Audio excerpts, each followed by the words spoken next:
وكفى وسلام على عباده الذين اصطفى يا ربي لك الحمد كما ينبغي لجلال وجهك الكريم وعظيم سلطانك اللهم مغفرتك أوسع من ذنوبي ورحمتك أرجى عندي من عملي رب اشرح لي صدري ويسر لي أمري واحلل عقدة من لساني يفقهوا قولي واجعل لي وزيرا من أهلي اللهم ألهمنا رشدنا وأعذنا من شرور أنفسنا اللهم أرنا الحق حقا وارزقنا اتباعه وأرنا الباطل باطلا وارزقنا اجتنابه اللهم اجعلنا من المتقين واجعلنا من المحسنين واجعلنا من عبادك الصالحين واجعلنا من المقربين واجعلنا من ورثة جنة النعيم آمين ثم آمين ربی ہب لی حکما والحقنی بالصالحین۔ سورہ آل عمران آیت نمبر 18 تک ہم نے کر لیا تھا، آج آیت نمبر 19 سے کریں گے۔ اعوذ باللہ من الشیطان الرجیم، ان الدین عند اللہ الاسلام وما اختلف الذین اوتوا الکتاب الا من بعد ما جاءهم العلم بغیا بینہم ومن یکفر بآیات اللہ فإن اللہ سریع الحساب۔ دوہرا لیجئے، میں نے آپ کو بتایا تھا کہ سورہ آل عمران کا یہ رکوع جو ہے وہ نجران کے جو عیسائیوں کا وفد آیا تھا ان کو ان کے عقیدے کے درستگی کے لیے اور ان کو دین کے بارے میں جو اللہ تعالیٰ نے بتایا کہ یہ دین اسلام قرآن پاک ایک فرقان کی صورت میں بھیجا گیا، اور وہ جو ان کے درمیان میں جو بہت زیادہ چینجز آ چکی تھی ان کے دین کے اندر یا ان کے ادیان کے اندر، جو بنی اسرائیل کا یہود نے اپنا دین بنا لیا تھا اور نصارہ نے جو عیسائیت اپنا دین بنا لیا تھا، ان کے اندر جو چینجز آ گئی تھی تو یہ فرقان آیا تاکہ ان چینجز کو واضح کر کے کھول کر بیان کر دیا جائے۔ تو اللہ تعالیٰ انہی چیزوں کی درستگی کے لیے، ان کے عقائد کی درستگی کے لیے بتا رہے ہیں، اور یہ ہم انہی کی آیات، اللہ انہی کو بتانے والے جو خطبہ اللہ تعالیٰ نے ان آیات میں نازل کیا، اس کے حوالے سے ہمیں پتہ چل رہا ہے کہ اللہ تعالیٰ ہمیں فرما رہے ہیں کہ ان کو بتا چلیے کیا ہے، ان الدین عند اللہ الاسلام، اللہ کے نزدیک دین کیا ہے؟ صرف اور صرف ایک ہی ہے، اور وہ کون سا ہے؟ اسلام۔ اسلام کا مطلب ہوتا ہے فرما برداری، اپنے آپ کو سونپ دینا۔ مسلم کیا کرتا ہے؟ مسلم اپنی پوری زندگی کو اللہ کی اطاعت اور فرما برداری میں سونپ دیتا ہے، ٹھیک ہے؟ تو پہلے جو ادیان تھے وہ بھی بیسیکلی اسلام ہی تھے، یہ تو انہوں نے اپنے دین کا نام یہودیت یا عیسائیت رکھ لیا۔ دین تو اللہ کے نزدیک ایک ہی تھا، اور وہ کیا تھا؟ اسلام۔ اور دین کس کو کہتے ہیں؟ دین کہتے ہیں بیسیکلی ضابطۂ حیات کو، کوڈ آف لائف کو، موڈ آف ایتھکس، زندگی گزارنے کا جو طریقہ ہوتا ہے اس کو دین کہا جاتا ہے۔ تو اللہ کی طرف سے دین ایک ہی دیا گیا، اور وہ تھا اسلام، اور وہ ہے اسلام۔ اللہ تعالیٰ فرماتے ہیں قرآن پاک میں، وَمَن يَبْتَغِي غَيْرَ الْإِسْلَامَ دِينًا فَلَا يُقْبَلَ لَهُ، کہ جو دین اسلام کے علاوہ کوئی بھی دین لے کر آئے گا اس سے وہ قبول نہیں کیا جائے گا۔ اللہ کے نزدیک دین صرف اور صرف ایک ہی ہے، اور وہ ہے اپنے آپ کو اللہ کی اطاعت اور فرما برداری میں سونپ دینا، ٹھیک ہے؟ اسلام۔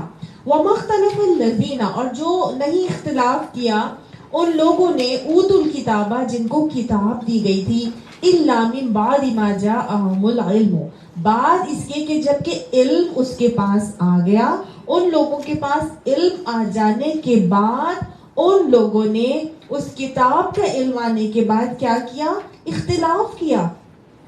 کیوں کیا؟ بغیم بینہم، آپس میں ایک دوسرے کے اوپر سرکشی کرنے کے لیے، ایک دوسرے کے اوپر زیادتی کرنے کے لیے انہوں نے اصل میں ایسا معاملہ کیا۔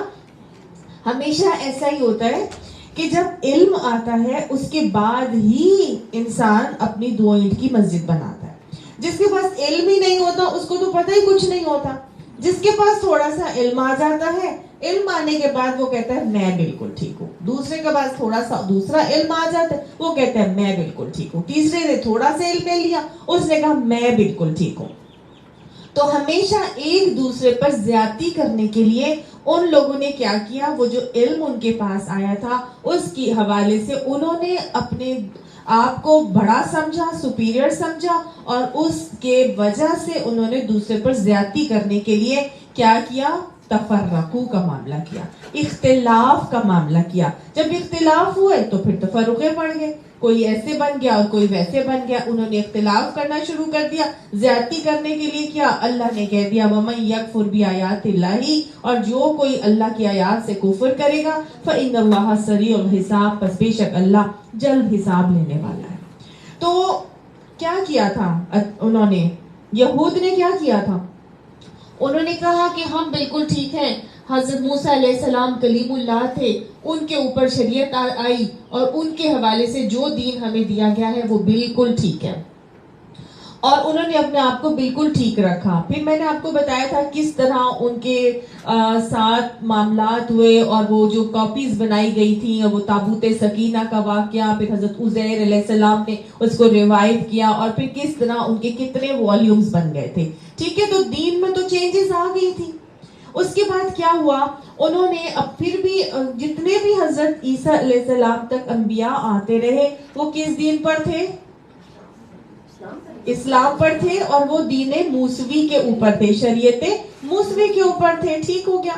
اب ہوا یہ کہ جب حضرت عیسیٰ علیہ السلام آئے تو حضرت عیسیٰ علیہ السلام کو ایکسیپٹ نہیں کیا انہوں نے کہا ایسا ہو ہی نہیں سکتا کہ ہم ان کو ایکسیپٹ کریں, جو ہمارے نبی تھے وہ بہترین تھے, ہمارا دین جو ہے وہ بہترین ہے. جبکہ حضرت عیسیٰ علیہ السلام کیا لے کے آئے تھے, انہی کے دین کی تجدید کے لیے آئے تھے, انہی کے دین کو ریوائیو کرنے کے لیے آئے تھے نا حضرت. اور میں نے آپ کو بتایا تھا کہ وہ بائبل کیا تھا, وہ وہی خطبات تھے جو ان کو یاد تھے.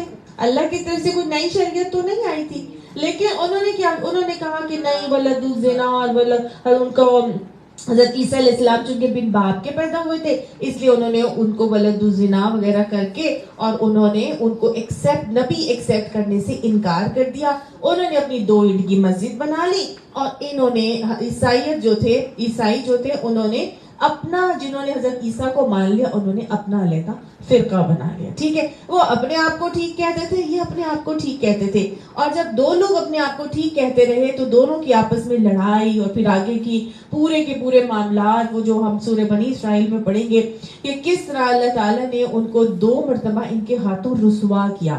ایک مرتبہ تو بخت نصر کے دور میں ہوا, اور دوسری دفعہ حضرت عیسیٰ علیہ السلام کے دور کے بعد آشوری ان کے اوپر قابض ہوئے, اور ان کی اینٹ سے اینٹ بجا کے ان کا جو سیکنڈ ٹیمپل تھا, جو ہیکل سلیمانی جو حضرت سلیمان نے تعمیر کیا تھا, اس کو توڑ پھوڑ دیا, اس کو تہس نہس کر دیا. اور ان کو یہ پھر اپنی جانیں بچاتے ہوئے یہود جو ہے نا وہ ادھر ادھر بھاگے تھے. ٹھیک ہے, اور انہوں نے اپنے آپ کو مختلف جگہوں پہ چھپایا تھا, کوئی ادھر جا کے چھپ گیا, کوئی ادھر جا کے چھپ گیا.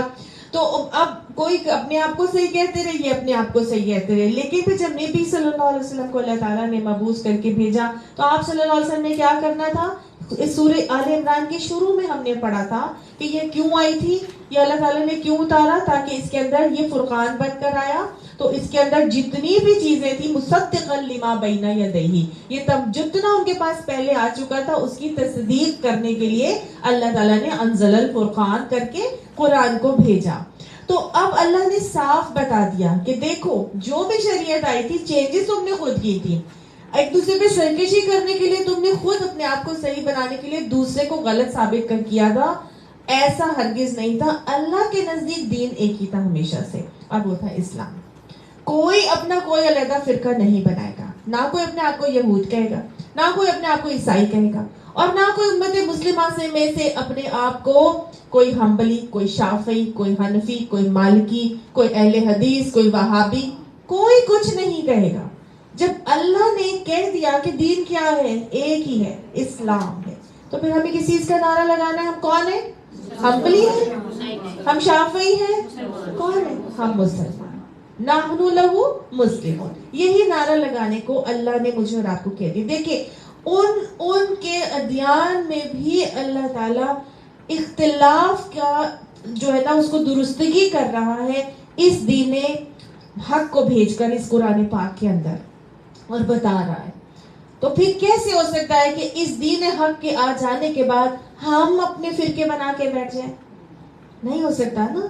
تو اللہ نے اسی لیے کہا فَإِنْ حَاجُّوكَ، بس اگر آپ سے اب وہ جھگڑے، اے نبی آپ سے اگر وہ جھگڑے اس بارے میں، کوئی کہے کہ میں ٹھیک ہوں، وہ کہے کہ میں، یہود کہتے تھے میں ٹھیک ہوں، یا نصارہ کہتے تھے ہم ٹھیک ہیں، ہم کہتے ہیں امت مسلم والے ہم ٹھیک ہیں. ہم کوئی کیسے ٹھیک ہو سکتا ہے؟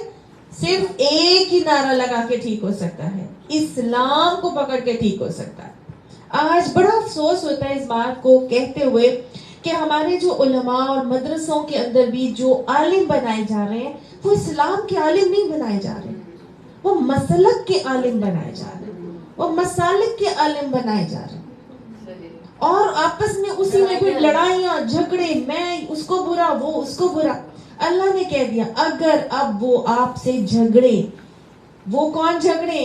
عیسائی اور یہود بھی جھگڑے، تو ان کو بھی کہہ دیا جا رہا ہے تو میرے اور آپ کے لیے یہ حکم کتنا زیادہ ہے. فَإِنْ حَاجُّوكَ فَقُلْ، بس آپ کہہ دیجئے نبی صلی اللہ علیہ وسلم اسلمت وجہی للہ، کہ میں اللہ کے لیے فرما بردار ہو گیا، اللہ کو راضی کرنے کے لیے میں نے تو فرما برداری اختیار کر لی ہے. وَمَنِ اتَّبَعَنِي، اور ان لوگوں نے بھی جنہوں نے میری اتباع کی ہے، میری پیروی کی ہے. یعنی ہم امت محمدی صلی اللہ علیہ وسلم نبی کے پیروکار ہیں، ہم نے بھی نبی صلی اللہ علیہ وسلم کی پیروی اختیار کی ہے، اور ہم نے کس کے آگے سرنڈر کیا ہے؟ اسلمت وجہی للہ، اللہ کے آگے میں نے اور آپ نے سرنڈر کیا. ہم نے کسی مسلک کے آگے سرنڈر نہیں کیا.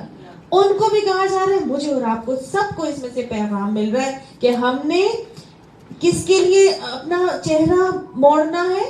اللہ کے لیے. کس کی رضامندی اختیار کرنی ہے؟ اللہ کے لیے. قل، کہہ دیجئے ان سے، اِنَّ صَلَاتِي وَنُسُكِي وَمَحْيَايَ وَمَمَاتِي لِلَّهِ رَبِّ الْعَالَمِينَ، میری نماز، میری عبادتیں، میرا جینا مرنا قربانی سب کس کے لیے؟ اللہ رب العالمین کے لیے. کس کے لیے جینا ہے ہم نے؟ اسلم تو کس کے لیے کرنا ہے؟ اللہ کے لیے کرنا ہے. اگر ایسے کر لے تو پھر کیا ہے؟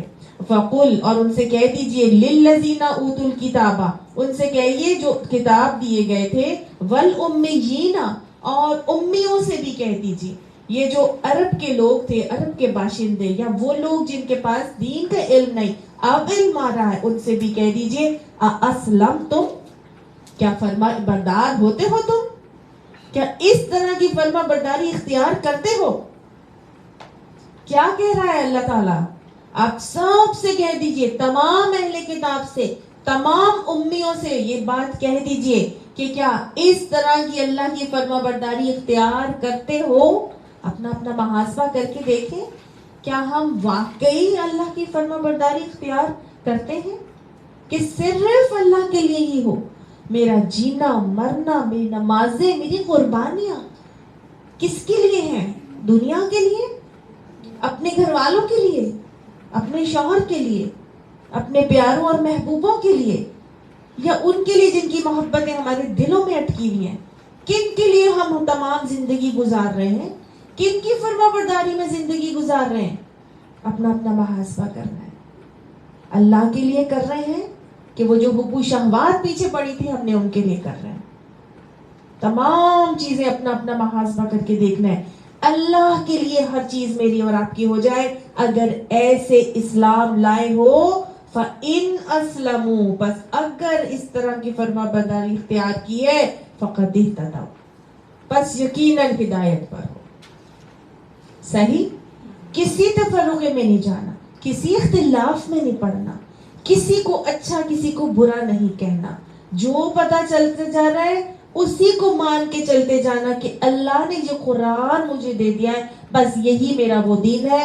ہن آیات محکمات و اخر متشابہات، اللہ نے بتا دیا تھا نا اس کے اندر محکمات آیات بھی آیات ہیں جو کہ ہن ام الکتاب ہیں، ان کو پکڑ لینا. اس قرآن کو، ان کی محکمات آیات کو جو کہ پورے کا پورا دین ہے، ام الکتاب ہے، ان کو پکڑ لینا. اور متشابہات کے پیچھے کیا رویہ رکھنا ہے؟ آمنا بہ کل من عند ربنا. یاد رکھیے ہمارے دین کا کتنا بڑا حصہ جو ہے نا، تقریباً کہا جاتا ہے تقریباً 3% حصہ جو ہے نا حصہ، وہ اللہ تعالیٰ نے ہمیں ڈوز اینڈ ڈونٹس بتائے ہیں اس قرآن کے اندر. صرف اتنا سا حصہ. باقی زیادہ چیزیں جو ہیں وہ تو صرف نبیوں کے قصے، دوسری امتوں کے قصے، مختلف اور باتیں. جو اصل احکامات ہیں وہ تو صرف 3% ہوں گی. صرف اتنی سی چند احکامات ہیں اس کے جو ہمیں مان کے چلنے، اور کسی تفرق بازی، کسی اختلاف میں نہیں جانا. اب طریقہ اللہ تعالیٰ آگے ہی آیات میں بتائیں گے کہ یہ جو دین تمہیں دیا ہے اس کو ماننا کیسے ہے. ٹھیک ہے، اگر ایسے مانو گے، ابھی صرف ہم نے یہ فوکس رکھنا ہے کہ ہم نے صرف اللہ کے لیے اس دین کو پکڑنا ہے. ہم نے اپنے آپ کو دنیا کے آگے اچھا بنانے کے لیے یا فلاں فرقے سے بہترین ہوں اور فلاں گروپ سے بہترین ہوں، اس طرح دین نہیں پکڑنا. اور اسی طرح ان اہل کتاب کو بھی یہی کہا جا رہا ہے کہ تم اس طرح اسلام لاؤ جیسے کہ نبی تمہیں حکم دے رہا ہے. یاد رکھیے آپ صلی اللہ علیہ وآلہ وسلم نے فرمایا تھا کہ تم میں سے مفہوم ہے کہ میری امت میں سے جو میرے بارے میں سن لے اور پھر بھی وہ اسلام نہ لائے تو وہ جہنمی ہے. اس امت میں سے، اب اس امت میں سے کون ہے؟ یہود نصارہ بھی نبی کی امت ہی ہے نا. یہ امت جو نبی کے آنے کے بعد جو لوگ آئے ہیں، اگر وہ نبی صلی اللہ علیہ وسلم کے بارے میں سن لیں اور ان پر اسلام نہ لائیں یا ان پر ایمان نہ لائیں تو وہ جہنمی ہے. تو لہٰذا ضروری ہے ان کے اوپر کہ وہ نبی صلی اللہ علیہ وسلم کو مانیں اور وہ جو دین دے رہے ہیں اس کو مان کے چلیں. اور وہ دین کیا ہے؟ اسلام ہی ہے. اور ایسے کرنا ہے کہ جس میں کسی قسم کا اختلاف نہیں ہے، ایک دوسرے کے ساتھ مل کے چلنا ہے اور بالکل اللہ رب العالمین کی فرمانبرداری میں اپنے آپ کو سونپ دینا ہے. وَإِن تَوَلَّوْا، اور اگر تم پھر جاؤ، فَإِنَّمَا عَلَيْكَ الْبَلَاغُ، مطلب اگر وہ پھر جائیں، جو جن کو یہ دین پہنچایا جا رہا ہے وہ پھر جاتا ہے تو اے نبی آپ کے اوپر تو صرف پہنچا دینے کی ذمہ داری ہے. آج جو دین کو پھیلانے کے لیے کوشاں ہیں ان کے اوپر بھی کیا ذمہ داری ہے؟ وہ صرف پہنچا دیں گے. بلغ ما انزل الیک من ربک، پہنچا دو جو تمہارے پاس رب کی طرف سے بتایا جا رہا ہے. کوئی اس فرقے میں ہے، کوئی اس فرقے میں ہے، اصل بات، اصل دین کا حکم، اصل طریقہ پہنچا دینا میرا اور آپ کا کام ہے. اور پھر کیا ہے؟ واللہ بصیر بالعباد، اللہ اپنے بندوں کو دیکھ رہا ہے.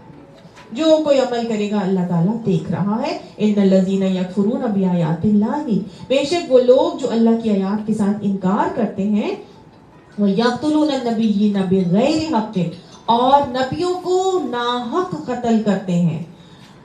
وہ لوگ جو اللہ کی آیات کو ان پر انکار کرنے والے اور ساتھ ساتھ نبیوں کو ناحق قتل کرنے والے، یہ کون لوگ تھے؟ یہ یہود اور نصارہ تو تھے ہی تھے، ہم بھی ہیں. حضرت عبداللہ بن مسعود فرماتے ہیں کہ انہوں نے ایک دن میں، ایک جگہ آتا ہے کہ 30 نبیوں کو قتل کیا، ایک جگہ آتا ہے 60 نبیوں کو قتل کیا، ایک جگہ 3 بھی آتا ہے. تو کیا اس کے بعد شام کو سبزی بیچنے بیٹھ گئے. یعنی ان کے لیے یہ مذاق تھا کہ نبیوں کو قتل کر دیا کرتے تھے. حضرت عیسیٰ علیہ السلام کو سولی چڑھایا، حضرت یحییٰ کا سر قلم کر دیا، حضرت زکریا علیہ السلام کو قتل کر دیا. اس کے علاوہ حضرت یرمیہ کو قتل کیا، حضرت ایلیا کو قتل کیا. اتنے انبیاء تھے جن کو انہوں نے قتل ہی کر دیا، وہ قتل ہی کر دیتے تھے. آپ صلی اللہ علیہ وسلم، ان کے لیے مذاق تھا یہ بالکل. کیوں قتل کرتے تھے؟ تاکہ ماننا نہ پڑے، تاکہ ان کو بعد اپنی ان تھاٹس کو چینج نہ کرنا پڑے. کسی جو ان کی اجارہ داری ہے اس کو لے کر چلتے رہیں. وہ کہہ رہے ہم صحیح ہیں بس ہم وہی کریں گے. یہ کون ہوتا ہے ہمیں آ کے ایکوالٹی کا درس دینے والا؟ تو وہ قتل کر دیتے تھے. آپ صلی اللہ علیہ وآلہ وسلم نے سے پوچھا گیا کہ یا رسول اللہ صلی اللہ علیہ وآلہ وسلم، قیامت میں سب سے زیادہ سخت ترین عذاب کس کو ہوگا؟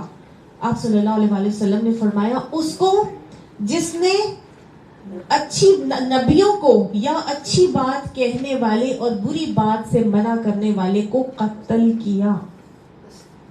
سب سے زیادہ سخت ترین عذاب ہوگا. وہ نبیوں کو بھی قتل کرتے تھے. وَيَقْتُلُونَ الَّذِينَ يَأْمُرُونَ بِالْقِسْطِ مِنَ النَّاسِ، اور وہ قتل کرتے تھے ان لوگوں کو بھی جو انصاف کا لوگوں میں حکم دیا کرتے تھے. تو اللہ فرماتا ہے فبشرہم بعذاب علیم، ان کو دردناک عذاب کی بشارت، خوشخبری دے دو. یہ ان کے لیے خوشخبری ہے کہ وہ تو اپنے آپ کو بڑا اونچا سمجھتے تھے نا، اور کچھ نبیوں کو قتل کرنا ایک بائیں ہاتھ کا کھیل، اور ایسے جیسے ناک پہ مکھی بیٹھی اور اڑائی اور ان کو فرق ہی کوئی نہیں پڑتا. تو بس ایسے لوگوں کو خوشخبریاں سناؤ کہ انہوں نے اب دردناک عذاب جو ہے نا اس کو جھیلنا ہے قیامت میں. سب سے سخت ترین عذاب ان کو دیا جائے گا جس نے نبیوں کو یا اچھی بات کہنے والے یا بری بات سے منع کرنے والے کو ستایا یا قتل کیا. کیا صرف وہی کرتے تھے؟ ہم نہیں کرتے. آج ہماری دور میں بھی جو اچھی بات کہنے والے اٹھتے ہیں نعرہ لگاتے ہیں دین اسلام کا، اور ان کو قتل کر دیا جاتا ہے. آپ میری اپنی زندگی میں آپ سب لوگوں نے دیکھا ہوگا، آپ سب لوگوں نے یہ بات دیکھی ہوگی، حکیم محمد سعید کو قتل کیا گیا، مولانا ملک غلام مرتضیٰ کو قتل کیا گیا. کتنے اچھے علماء ہیں جن کو قتل ہی کر دیا جاتا ہے. یہ کیوں لے کے گھومتے ہیں اسکواڈ؟ اور یہ مولانا طارق جمیل بھی جیسے ہیں، وہ کیوں اپنے ساتھ اسکواڈ لے کے گھومتے ہیں؟ کیا ان کو اپنی جان کا خوف ہے کہ میں مر جاؤں گا؟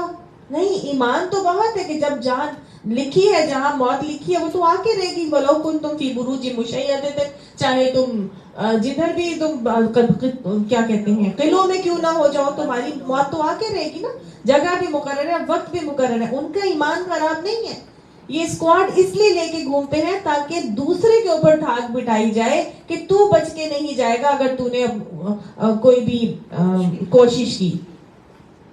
دوسرے کو یہ خوف رہے کہ کوشش کرنے والا بھی اس بات کے لیے تیار رہے کہ میری بھی زندگی کا فیصلہ اسی وقت کر دیا جائے گا. تو شاید اس ڈر سے کوئی اس قسم کے کام نہ کرے. ٹھیک ہے نا؟ تو ادروائز ہم دیکھتے ہیں کتنے لوگوں کو مار دیا گیا، قتل کر دیا گیا. حماس کے شیخ احمد یاسین 90 سالہ تھے، معذور تھے، لیکن ان کو ہیلی کاپٹر سے بمباری کر کے اڑا دیا گیا. اس کے علاوہ اخوان المسلمون کے سید حسن البنا شہید کو شہید کیا گیا، سید قطب شہید کو شہید کیا گیا، امام احمد بن حنبل کو شہید کیا گیا. اتنے لوگ جو دین کا پھیلانے والے تھے ان سب کو ستایا بھی جاتا ہے اور ان کو شہید، ان کو قتل بھی کر دیا جاتا ہے. اور یہ وہ کام جو بنی اسرائیل کرتے تھے، اللہ سبحانہ تعالیٰ نے ان کو فباؤوا بغضب من اللہ، اللہ غضب من اللہ غضب کیا تھا نا اللہ تعالیٰ نے. اللہ فرماتا ہے ضربت علیہم الذلۃ والمسکنہ وباؤوا بغضب من اللہ. ان کے اوپر ذلت اور رسوائی اور مسکنت کیوں چھائی؟ وہ کیوں اللہ کے غضب میں گرفتار ہوئے تھے؟ یہ اس وجہ سے ہوا تھا کہ ذالک بانہم کانوا، پیچھے ہم پڑھ کے آ چکے ہیں، وہ کیا کرتے تھے؟ یکفرون بآیات اللہ ویقتلون النبیین بغیر الحق، ذالک بما عصوا، وہ نافرمانی کرتے تھے، وکانوا یعتدون، اور وہ حد سے گزرے ہوئے. یہ 4 کام وہ کرتے تھے کہ وہ اللہ کی آیات کا انکار کرتے تھے، نبیوں کو قتل کرتے تھے ناحق، اس کے علاوہ نافرمانی کرتے تھے اللہ کے احکامات میں، اور اس کے علاوہ وہ حد سے گزر جاتے تھے، زیادتی کرنے والے تھے ہر کام میں. تو پھر اللہ تعالیٰ نے ذلت اور محتاجی اور مغلوبی ان کے اوپر مسلط کر دی تھی. تو اگر ہم بھی ایسا کریں گے تو آپ کا کیا خیال ہے کہ ذلت اور محتاجی اور مغلوبی ہم پر مسلط نہیں ہوگی؟ امت مسلمہ کا حال آج آپ سب کے سامنے ہے. کون سا امت مسلمہ کا مسلمان ملک ایسا ہے جو جس پر ذلت اور پستی اور بدحالی مسلط نہیں کی گئی اللہ کی طرف سے؟ یہ اسی وجہ سے ہے کہ ہم بھی جو دین کے نعرے لگانے کے لیے اٹھتا ہے اس کا بھٹا بٹھا دیتے ہیں، اس کو قتل کر دیتے ہیں، اس کو ستاتے ہیں، اس کو جیل میں ڈال دیتے ہیں، اس کو تنگ کرتے ہیں. کرتے ہیں کہ نہیں کرتے؟ اللہ سبحانہ تعالیٰ فرماتا ہے ایسے لوگوں کو عذاب علیم کی خوشخبری سنا دو. اولئک، یہ وہ لوگ ہیں، الذین حبطت اعمالہم فی الدنیا والآخرہ، یہ وہ لوگ ہیں کہ جن کے دنیا اور آخرت میں پورے کے پورے اعمال حبطت، ضائع ہو گئے. دنیا اور آخرت میں ان کے اعمال ضائع کر دیے گئے. وما لہم من ناصرین، اور اللہ کی طرف سے ان کو کوئی مدد نہیں دی جائے گی، کوئی ان کا مددگار کر نہیں ہوگا اس دن جب کہ بہت ضرورت ہوگی کہ ہماری کوئی مدد کر دے، ہمارے اللہ کی رحمت ہمارے شامل حال ہو جائے اور ہم جنت میں کے حقدار ہو جائیں، ہماری نیا پار ہو جائے، ہمیں کتنی ضرورت ہوگی. لیکن اللہ فرما رہا ہے کوئی ان کا مدد کرنے والا نہیں ہوگا. یہاں لوگوں کی مدد سے تم پیسہ لے کر اور ستاتے ہو اور ان کو قتل کر دیتے ہو اور ان کو تنگ کرتے ہو. تم سمجھتے ہو تمہاری آج مدد کر دیں گے، تم ان سے 4 پیسے کھا کے تم ان کے کہنے پر، ان کے اشاروں پر ناچتے ہوئے تم آگے اپنی دنیاوی فائدے حاصل کرنے کے لیے، یا تمہارے دنیاوی کام بن جائیں، دنیاوی نام ہو جائے، عزت مرتبہ عہدہ اقتدار تمہارے پاس آ جائے، لیکن آخرت میں کچھ بھی نہیں ہو سکے گا. اس دن کوئی تمہارا مددگار نہیں ہوگا.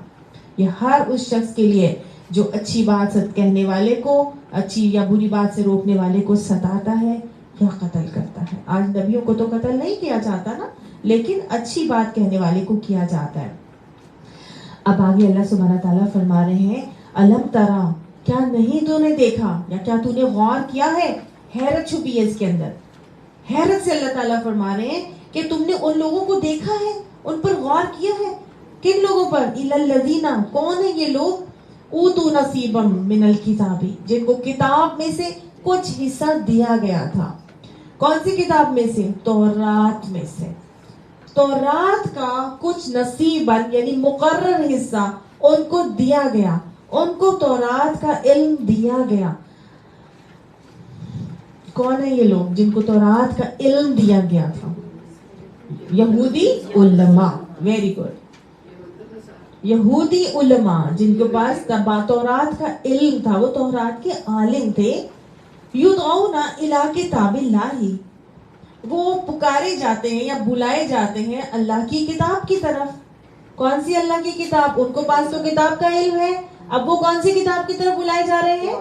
قرآن کی طرف. Very good. کون بلا رہا ہے؟ یدعون کون کر رہا ہے؟ نبی صلی اللہ علیہ وآلہ وسلم. نبی صلی اللہ علیہ وآلہ وسلم یہودی علماء کو جن کے پاس ان کی کتاب کا علم تھا، ان کو اللہ کی کتاب کی طرف بلا رہے تھے. لیحکم بینہم، کیوں بلا رہے تھے؟ تاکہ ان کے درمیان فیصلہ کر دیا جائے. کون سا فیصلہ ہے جس کی بات کی جا رہی ہے یہاں پہ؟ ایک واقعہ ہے اس کے پس منظر میں، اور پس واقعہ یہ ہے کہ یہود نے، ان کے اوپر بھی زنا کا جو حد تھی وہ رجم اور سنسار ہی تھی، لیکن ان کے اندر ہوا یہ کہ آہستہ آہستہ انہوں نے جہاں احکامات چینج کیے، وہاں پہ زنا کی حد کو سنسار کرنے سے ہٹا کر انہوں نے کیا کیا کہ منہ کالا کر کے گدھے پہ بٹھا کے پورے شہر کا جو ہے نا وہ چکر لگوایا جائے. تو اسی طرح یہ ایک ہوا معاملہ ہو گیا یہود قبیلے کے اندر. یہ تقریباً 10 ہجری کا واقعہ ہے، بہت ٹائم گزر گیا وہ حجت الوداع کے بھی بعد، کہ ان کو بلایا گیا اور ان کو کہا، ایک اس یہود میں سے قبیلے میں سے ایک بہت ہی پاورفل مرد اور عورت نے جو شادی شدہ تھے انہوں نے زنا کر لیا. اب زنا کرنے کے بعد پکڑے گئے تو پتہ چلا، تو انہوں نے کہا کہ چلو جی ان کو ایسا کرتے ہیں، گدھے پہ بٹھا کے منہ کالا کر کے اور چکر لگاتے ہیں. لیکن کچھ نے کہا کہ نہیں، ایسا کرتے ہیں کہ جا کے نبی صلی اللہ علیہ وسلم سے ان کی شریعت میں پوچھتے ہیں کہ ایسے لوگوں کے لیے کیا حکم ہے. نبی صلی اللہ علیہ وسلم کے پاس گئے، کیونکہ نبی صلی اللہ علیہ وسلم ہیڈ آف دا اسٹیٹ تھے اور وہاں پہ فیصلے وغیرہ کروایا کرتے تھے. جب یہ نبی کے پاس گئے تو نبی صلی اللہ علیہ وسلم نے کہا کہ اپنی کتاب کے بارے میں لے کر آؤ اور دیکھو تمہاری کتاب میں، کیونکہ آپ صلی اللہ علیہ وسلم ان یہود کے معاملات کا فیصلہ ان کی کتاب کے شریعت کے احکامات کے مطابق کیا کرتے تھے. تو آپ صلی اللہ علیہ وسلم نے کہا اپنی کتاب لاؤ اور بتاؤ کہ اس میں کیا تم لوگوں کی سزا مقرر کی گئی ہے. تو جب آ گئی تو انہوں نے پڑھی اور انہوں نے سب نے کہا، پہلے تو انہوں سب نے کہا کہ نہیں ہماری کتاب میں یہی اس کا سزا ہے کہ ایسے ہی کیا جائے. تو وہاں پہ نا حضرت عبداللہ بن سلام جو کہ اسلام قبول کر چکے تھے، یہودی علماء میں سے تھے، تو پھر اسلام لے آئے تھے. تو انہوں نے کہا کہ نہیں، ان کا ایک بہت بڑا نا عالم ہے ابن سوریہ اس کا نام ہے، تو اس کو بھی بلایا جائے. تو وہ خیبر میں تھا، اس کو بلایا گیا. انہوں نے کہا کہ تم کتاب پڑھو، اپنی تورات میں سے پڑھ کے بتاؤ کیا حکم لکھا گیا. تو وہ کتاب میں جو تورات میں جو آیات آ رہی تھی نا، وہ جو زنا کے سنسار کی یا رجم کی آیات تھی، ان کو چھوڑ کر وہاں اس نے اپنا ہاتھ رکھ لیا اور اس کے بعد نیچے سے اوپر اور نیچے سے اس نے پڑھ لیا. جب نیچے سے اس نے پڑھنا شروع کیا تو یہ حضرت عبداللہ بن سلام نے فوراً نبی صلی اللہ علیہ وسلم کو بتایا کہ یہ جو آیات تھی ان کو چھوڑ گیا ہے اور یہ آگے سے اس کو پڑھنا شروع ہو گیا ہے. تو حضرت حضور صلی اللہ علیہ وسلم نے پھر اس کو قسم دی اور کہا تو کہ تمہیں نبی صلی اللہ علیہ وسلم حضرت موسیٰ کی قسم ہے. تو انہوں نے پھر مجھے بتاؤ کیا یہی حکم ہے تمہارے اس میں؟ تو پھر اس نے کہا اگر آپ مجھے یہ قسم نہ دیتے تو میں آپ کو کبھی سچ نہ بتاتا. اصل میں ہمارے لیے بھی یہی حکم تھا لیکن ہم نے اس کو بعد میں چینج کر دیا تھا. ٹھیک ہے، تو اسی بات کا یہاں تذکرہ کیا جا رہا ہے کہ ان کو اللہ کی کتاب کی طرف بلایا جاتا ہے تاکہ وہ کتاب ان کے درمیان فیصلہ کرے. پھر ہوتا کیا ہے، ثم یتولا، پھر وہ پھر جاتا ہے فریق منہم، ایک فریق ان میں سے، وہم معرضون، اور وہ ہے ہی اعراض کرنے والے، منہ موڑنے والے. وہ ہے ہی، ان کی فطرت ہی ایسی ہے کہ ہر چیز میں وہ منہ موڑ جاتے ہیں. تو اللہ کی کتاب کے مطابق جو بات جیسے بتائی جا رہی ہو، کبھی بھی اس سے منہ موڑ کے اپنا معاملہ نہیں کرنا چاہیے. جو بات بتائی جائے اس کو اسی طرح من اور عن ماننی چاہیے. اللہ نے کہا وہ تو ہے ہی اعراض کرنے والے، مطلب وہ تو ہے ہی اس قسم کے. ایک دفعہ انہوں نے اعراض کیا لیکن یا تولا تو کیا، پھر تو گئے.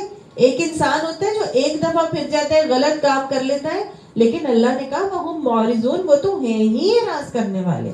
ان کے تو منہ ہی مڑے ہوئے، ہر وقت وہ اسی قسم کے رویے پہ کا شکار رہتے ہیں. اللہم لا تجعلنا منہم، اللہ ہمیں ایسے لوگوں میں شامل نہ کرنا. کوئی غلطی کمی کوتاہی ہو جائے تو اللہ فوراً اس کو ایکسپٹ کر کے صحیح رویہ اختیار کرنے والا بناتے. ذالکا، یہ کیوں کرتے تھے ایسے؟ کیا ریزن ہے؟ اعراض انسان کیوں کرتا ہے؟ یہود اور نصارہ اعراض کیوں کرتے تھے؟ کیا ریزن تھی؟ کیوں وہ اتنے زیادہ چوڑ ہو چکے تھے، جس کو کہتے ہیں نا پھیل چکے تھے، چوڑ ڈھیٹ ہو چکے تھے، انہیں فرق ہی کوئی نہیں پڑتا تھا، جو مرضی کر لے، اپنی منمانی دین میں کرنا شروع ہو جاتے تھے. اللہ نے ریزن بتا دی ہے، ذالکا بِأَنَّهُمْ، یہ اس وجہ سے ہے کہ وہ لوگ قالو کہتے ہیں لن تمسنا النار الا ایاما معدودات، ہرگز ہم کو دوزخ کی آگ نہیں چھوئے گی سوائے چند گنتی کے دنوں کے. گویا عقیدہ آخرت میں بگاڑ تھا، عقیدہ آخرت خراب تھا. وہ کہتے تھے، یہود کہتے تھے کہ ہمیں تو دوزخ کی آگ چند ان دنوں کے علاوہ نہیں چھوئے گی، اور وہ جو کون سے چند دن ہیں، صرف 40 دن جس میں ہم نے بچڑے کی پوجا کی تھی. تو بس وہ 40 دن جو ہے اگر ہمیں چھوئی بھی آگ تو ان 40 دنوں تک چھوئے گی، اس کے علاوہ ہمیں دوزخ کی آگ ہرگز بھی نہیں چھوئے گی. خود ساختہ عقیدہ تھا، اللہ نے تو ایسا کوئی حکم نہیں دیا تھا. یہ نصارہ کہتے تھے نحن ابناء اللہ واحباؤہ، ہم اللہ کے بیٹے ہیں اور اس کے چہیتے ہیں. ہم ایسے چہیتے ہیں کہ اللہ حضرت عیسیٰ کا باپ تھا، وہ تو باپ ہی کہتے تھے نا اللہ کو. اور وہ کہتے تھے ہم اتنے چہیتے ہیں کہ ہمارے تمام گناہوں کا کفارہ حضرت عیسیٰ علیہ السلام سولی پہ چڑھا کر دے کے جا چکے ہیں. سوڑی پہ چڑھ کر وہ ہمارے سارے گناہوں کو کا کفارہ دے کے جا چکے، ساری تکلیف انہوں نے سہ لی ہے. لہٰذا ہم تو اللہ کے چہیتے ہیں، محبوب ہیں، ہمیں کوئی تکلیف نہیں آئے گی، ہمیں دوزخ کی آگ نہیں چھوئے گی. یاد رکھیے گا، جب بھی انسان کا عقیدہ آخرت خراب ہوتا ہے یا عقیدہ آخرت میں بگاڑ ہوتا ہے، تب ہی انسان اپنی منمانی کی زندگی بسر کرتا ہے، وہ پھر مادر پیدر آزاد زندگی گزارتا ہے. تو لہٰذا عقیدہ آخرت میں کی اصلاح بہت ضروری ہے، عقیدہ آخرت کا صحیح ہونا بہت ضروری ہے، اور اس عقیدہ آخرت کی صحیح ہونے کی وجہ سے ہمارے اعمال کے صحیح ہونے کا انحصار ہے. بہت ضروری ہے کہ ہمارا عقیدہ آخرت درست ہو. آج امت مسلمہ کے اندر بھی یہ عقیدے آخرت کا بگاڑ اسی طرح سے آ رہا ہے جیسے کہ ان دو ادیان میں تھا. اور وہ کیا امت مسلمہ والے کیا کہتے ہیں؟ ہم بھی تو یہی کہتے ہیں نا کہ امتی امتی امتی کہتے ہوئے ہم جی تمام امت محمدی صلی اللہ علیہ وسلم کو اللہ تعالیٰ نے جہنم میں نہیں ڈالنا، ہم تو جی نبی کا نعرہ لگاتے لگاتے ان کے پیچھے پیچھے جنت میں چلے جائیں گے. اور تو اور نبیوں کے بعد جو وہ پیروں کو پکڑ لیا ہے، وہ ہمارے بزرگوں کو پکڑ لیا ہے، ہم تو بھائی انہی کے پیروکار ہیں، ہم انہی کا نعرہ لگاتے لگاتے وہی علی مشکل کشا اور وہی سب کچھ ہمارا کریں گے. اور مختلف یہ جو ہمارے غوث اعظم غوث الثقلین ہیں، یہ سید علی حجویری، ہم انہی کا دامن پکڑ کے یہی ہماری سفارش کروائیں گے، یہی ہماری شفاعت کروائیں گے اور یہی ہمیں بخشوا کر لے جائیں گے. بہشتی دروازہ آپ سب کو معلوم ہوگا. معلوم ہے؟ کیا یہ ہمارا خود ساختہ عقیدہ نہیں ہے کہ ایک دروازہ بنا لیا گیا ہے، یہ بہشتی دروازہ ہے، اور اس سے جو فلاں دن فلاں وقت پہ گزر گیا تو وہ تو جی جنت ہے. بڑے مرتے بھی ہیں اس میں. ہاں جی مرتے بھی ہیں بڑا کچھ، لیکن یہ کیا ہے؟ یہ ہمارے اندر امت مسلمہ کے اندر عقیدوں کا بگاڑ نہیں ہے. فلاں کو پکڑ لیا، فلاں چیز کو فلاں کے دم پکڑ لی، ہم تو انہی کے پیچھے پیچھے چلے جائیں گے. ہماری گورنمنٹ نہیں پروموٹ کر رہی، سب کچھ ہماری گورنمنٹ کے انہی کے اندر ہی تو ہر چیز ہو رہا ہے. بولنے کی بات یہ کہ اللہ تعالیٰ فرماتا ہے غرہم فی دینہم ما کانوا یفترون، ان کو دھوکے میں ڈال دیا ہے ان کے دین نے، ما کانوا یفترون، جو وہ گھڑتے ہیں، جو جھوٹی بناوٹی باتیں اور عقیدے وہ گھڑ کے رکھے ہوئے ہیں، ان تمام بناوٹی باتوں نے اپنے دین میں جو انہوں نے بنا کے رکھی ہے، انہوں نے ان کے دین کے بارے میں ان کو دھوکے میں ڈال کے رکھا ہے. غرہم غرور سے ہے. مغرور کون ہوتا ہے؟ جس کو یہ دھوکہ ہوتا ہے کہ آئی ایم سم تھنگ، ہے نا. امیر اور غریب کے لیے قانون ہمارے یہاں تو ہمارے اللہ نے صاف بتا دیا ہے دین کے اندر کسی بھی قسم کے عقیدے کا بگاڑ لے کر آؤ گے تو یہ تمہارے خود ساختہ ہے، اللہ نے ایسا کوئی حکم نہیں دیا. ٹھیک ہے. یہاں ان کے اندر خرابی کس وجہ سے تھی؟ ان کے اندر عقیدے آخرت کا بگاڑ تھا.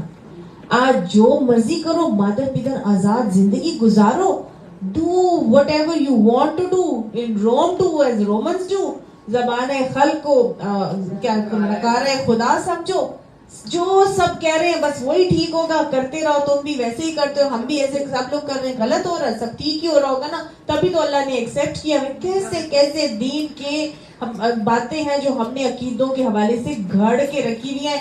اور تو اور یہ ہماری جو فوتگی کے اندر ہوتا ہے کہ جی اپنے عقیدے بنا رکھیں، جی فلاں تو توبہ کے نفل پڑھ لو تو جی اس کی بخشش ہو جائے گی، فلاں بیوی جو ہے وہ جب میت دفنانے گئی ہے تو جی بیوی 2 نفل توبہ کے پڑھ لے تو وہ جو اس کو شوہر ہے اس کی بخشش ہو جائے گی. اس طرح نہیں ہوتی بخشش. یہ خواہ کی خام خیالیاں ہیں جو دین کے اندر اپنی طرف سے گھڑ رکھی ہیں. بخشش کے لیے ایمان کے ساتھ ساتھ اعمال صالحہ کام آئیں گے. صرف ایمان نہیں کام آئے گا، اعمال صالحہ نہیں کریں گے تو بخشش کے لیے کام نہیں آئیں گے. اسی لیے اللہ تعالیٰ نے کہہ دیا کہ فَكَيْفَ، پس کیا ہوگا، اِذَا جَمَعْنَاهُمْ لِيَوْمٍ لَا رَيْبَ فِيهِ، کہ جب اس دن کے جس دن کے آنے میں کوئی شک نہیں ہے ہم سب کو جمع کریں گے. وَوُفِّيَتْ كُلُّ نَفْسٍ مَا كَسَبَتْ، پورا پورا دے دیا جائے گا ہر جان کو جو اس نے کیا ہے یا اس نے کمایا ہے. وَهُمْ لَا يُظْلَمُونَ، اور کوئی ان پر ظلم نہیں کیا جائے گا. آپ کے اعمال آپ کے کام آئیں گے. كُلُّ نَفْسٍ مَا كَسَبَتْ، ہر نفس کو جو اس نے کمایا ہوگا وہ دیا جائے گا. چاہے یہودی ہے، چاہے عیسائی ہے، چاہے امت محمدی کا کلمہ گو ہے، کوئی اس غلط فہمی میں نہیں رہے کہ کسی کی دم پکڑ کے، کسی کی چلو پکڑ کے جو ہے وہ ہم یا دامن پکڑ کے ہمیں جنت مل جائے گی. لَهَا مَا كَسَبَتْ وَعَلَيْهَا مَا اكْتَسَبَتْ، وہی ملے گا جو تم نے کیا ہوگا. اللہ تعالیٰ اس دن کسی پر وَلَا وَهُمْ لَا يُظْلَمُونَ، کسی پر اللہ تعالیٰ ظلم نہیں کرے گا. اللہ یاد رکھیے ظالم نہیں ہے. انسان کو جنت اور جہنم اس کے اپنے اعمال کے اوپر ملی ہے. کسی کے اعمال کا آپ کو کوئی فائدہ نہیں ہوگا. اس کا عمل اس کے ساتھ ہے, آپ کا عمل آپ کے ساتھ ہے. اس کی وجہ سے آپ پر کوئی ظلم نہیں ہوگا, آپ کی وجہ سے کسی اور کے اوپر کوئی ظلم نہیں ہوگا. آپ نے اپنی اپنی قبر میں جا کے اپنا اپنا حساب دینا ہے. لہٰذا اپنی 8 اور 2 انچ کی مسجد جو ہے وہ ہمیں ٹھیک رکھنی ہے. تو اب اللہ سبحانہ تعالیٰ فرما رہے ہیں, قل ان سے کہہ دیجئے, آج یہ سارے عقیدے آخرت کے بگاڑ کے اوپر یہ ساری منمانیاں کیوں کی جا رہی ہیں؟ کیونکہ انسان عزت جاہ, عزت مال, حب جاہ اور حب مال کا شکار ہے. شروع میں اللہ نے بتایا تھا یہ حب شہوات میں نے تمہیں دے دی ہے, لیکن یہ سب تمہارے لیے اس لیے دی تھی کہ ان کے درمیان رہتے ہوئے اپنی زندگی ایسے گزارو کہ اللہ کا ڈر اور خوف تمام محبتوں پر غالب ہو. اللہ کی محبت تمام محبتوں کے اوپر حاوی ہو. ہر چیز کس کے لیے کرنی ہے؟ وجہ للہ, اللہ کے لیے کرنی. ٹھیک ہے نا؟ تو کیسی زندگی گزارنی ہے؟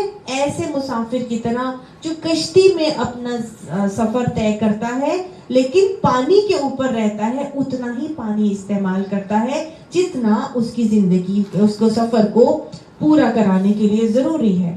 اگر وہ زیادہ سے زیادہ پانی کے لالچ میں پانی لے کے کشتی میں ڈالنا شروع ہو جائے تو وہ کشتی تو ڈوب جائے گی. تو بس یہ تمام حب و شہوات کے اندر رہتے ہوئے میں نے اور آپ نے زندگی ایسے گزارنی ہے کہ ہمارا دامن ان کی محبت میں دنیا میں اٹک نہ جائے, پھنس نہ جائے, الجھ نہ جائے. اللہ کی محبت کو ان تمام حب و شہوات پر حاوی رکھتے ہوئے اپنی زندگی گزارنی ہے. ٹھیک ہے؟ اور جو محبتیں دنیا کی ہیں, مال کی محبت, اقتدار کی محبت, بادشاہت کی محبت, یا آپ کو جتنی بھی عزتوں کی محبت ہے جو آپ چاہتے ہیں, اللہ کہہ رہا ہے ان سے کہہ دیجئے قل اللہم مالک الملک تؤتی الملک من تشاء. اے اللہ ملک کے مالک, بادشاہوں کے بادشاہ, بادشاہتوں کے بادشاہ, تؤتی الملک من تشاء, تو جس کو چاہتا ہے بادشاہت دے دیتا ہے. بادشاہت دینا تیرے اختیار میں ہے نا, تو جس کو چاہتا ہے دیتا ہے. اور یقین مانیے اللہ سبحانہ تعالیٰ نے تقدیر میں لکھی ہوئی ہے چیزیں, جس کو اللہ نے دینی ہے اس کو دیتا ہے, اور وہ ہم اپنے سامنے ہی دیکھتے ہیں وہ کیا تھا اور کیا بن گیا. اللہ تعالیٰ کیسے کہاں سے کس کو لے جاتا ہے, وہ جس کو چاہتا ہے بادشاہت دیتا ہے, وہ اس کے ہاتھ میں ہے. وَتَنزِعُ الْمُلْكَ مِمَّن تَشَاءُ, اور وہ چھین لیتا ہے بادشاہت جس سے وہ چاہتا ہے. فرعون سے اللہ نے بادشاہت کیسے چھینی تھی؟ ڈبو کے, غرقنا. اللہ تعالیٰ فرماتا ہے ہم نے ان کو غرق کر دیا. قارون کے پاس کیا نہیں تھا؟ خزانوں کی خزانے. کیا کیا اللہ تعالیٰ نے؟ دھسا دیا. جس کو چاہا اللہ نے کر دیا, چھین لیا اللہ تعالیٰ نے. وہ بادشاہت چھین لی. نمرود سے کیسے بادشاہت چھین لی تھی اللہ نے؟ ایک ناک میں پتھر گیا تھا اور وہ کسی کام کا نہ رہا, ہے نا؟ تو اللہ جس کو چاہتا ہے دیتا ہے. اللہ جس سے چاہتا ہے بادشاہت چھین بھی لیتا ہے. اللہ ہمیں بہترین حکمران عطا فرما دے. اللہ ایسے حکمران عطا فرما جو تیرے دین کو لے کے آگے چلنے والے بن جائیں, جو اسلام کا قلعہ بنانے والے بن جائیں, جو یہودی اور صہیونی طاقتوں کے آگے سینہ تان کے کھڑے ہونے والے بن جائیں. ویسے یہ آئے تو پاکستان کی گورنمنٹ کا وَتُعِزُّ مَن تَشَاءُ وَتُذِلُّ مَن تَشَاءُ. تو عزت دیتا ہے جس کو چاہتا ہے اور تو ذلیل کر دیتا ہے جس کو چاہتا ہے. اوپر سے نیچے لاتا ہے جس کو چاہتا ہے, تو اوپر سے نیچے بھی لے آتا ہے اور نیچے سے اوپر بھی لے جاتا ہے. عزت دے دیتا ہے. حضرت یوسف علیہ السلام کو کیسی عزت دی تھی اللہ نے؟ وہ جیل میں سے نکال کے بادشاہت میں عطا فرما دی.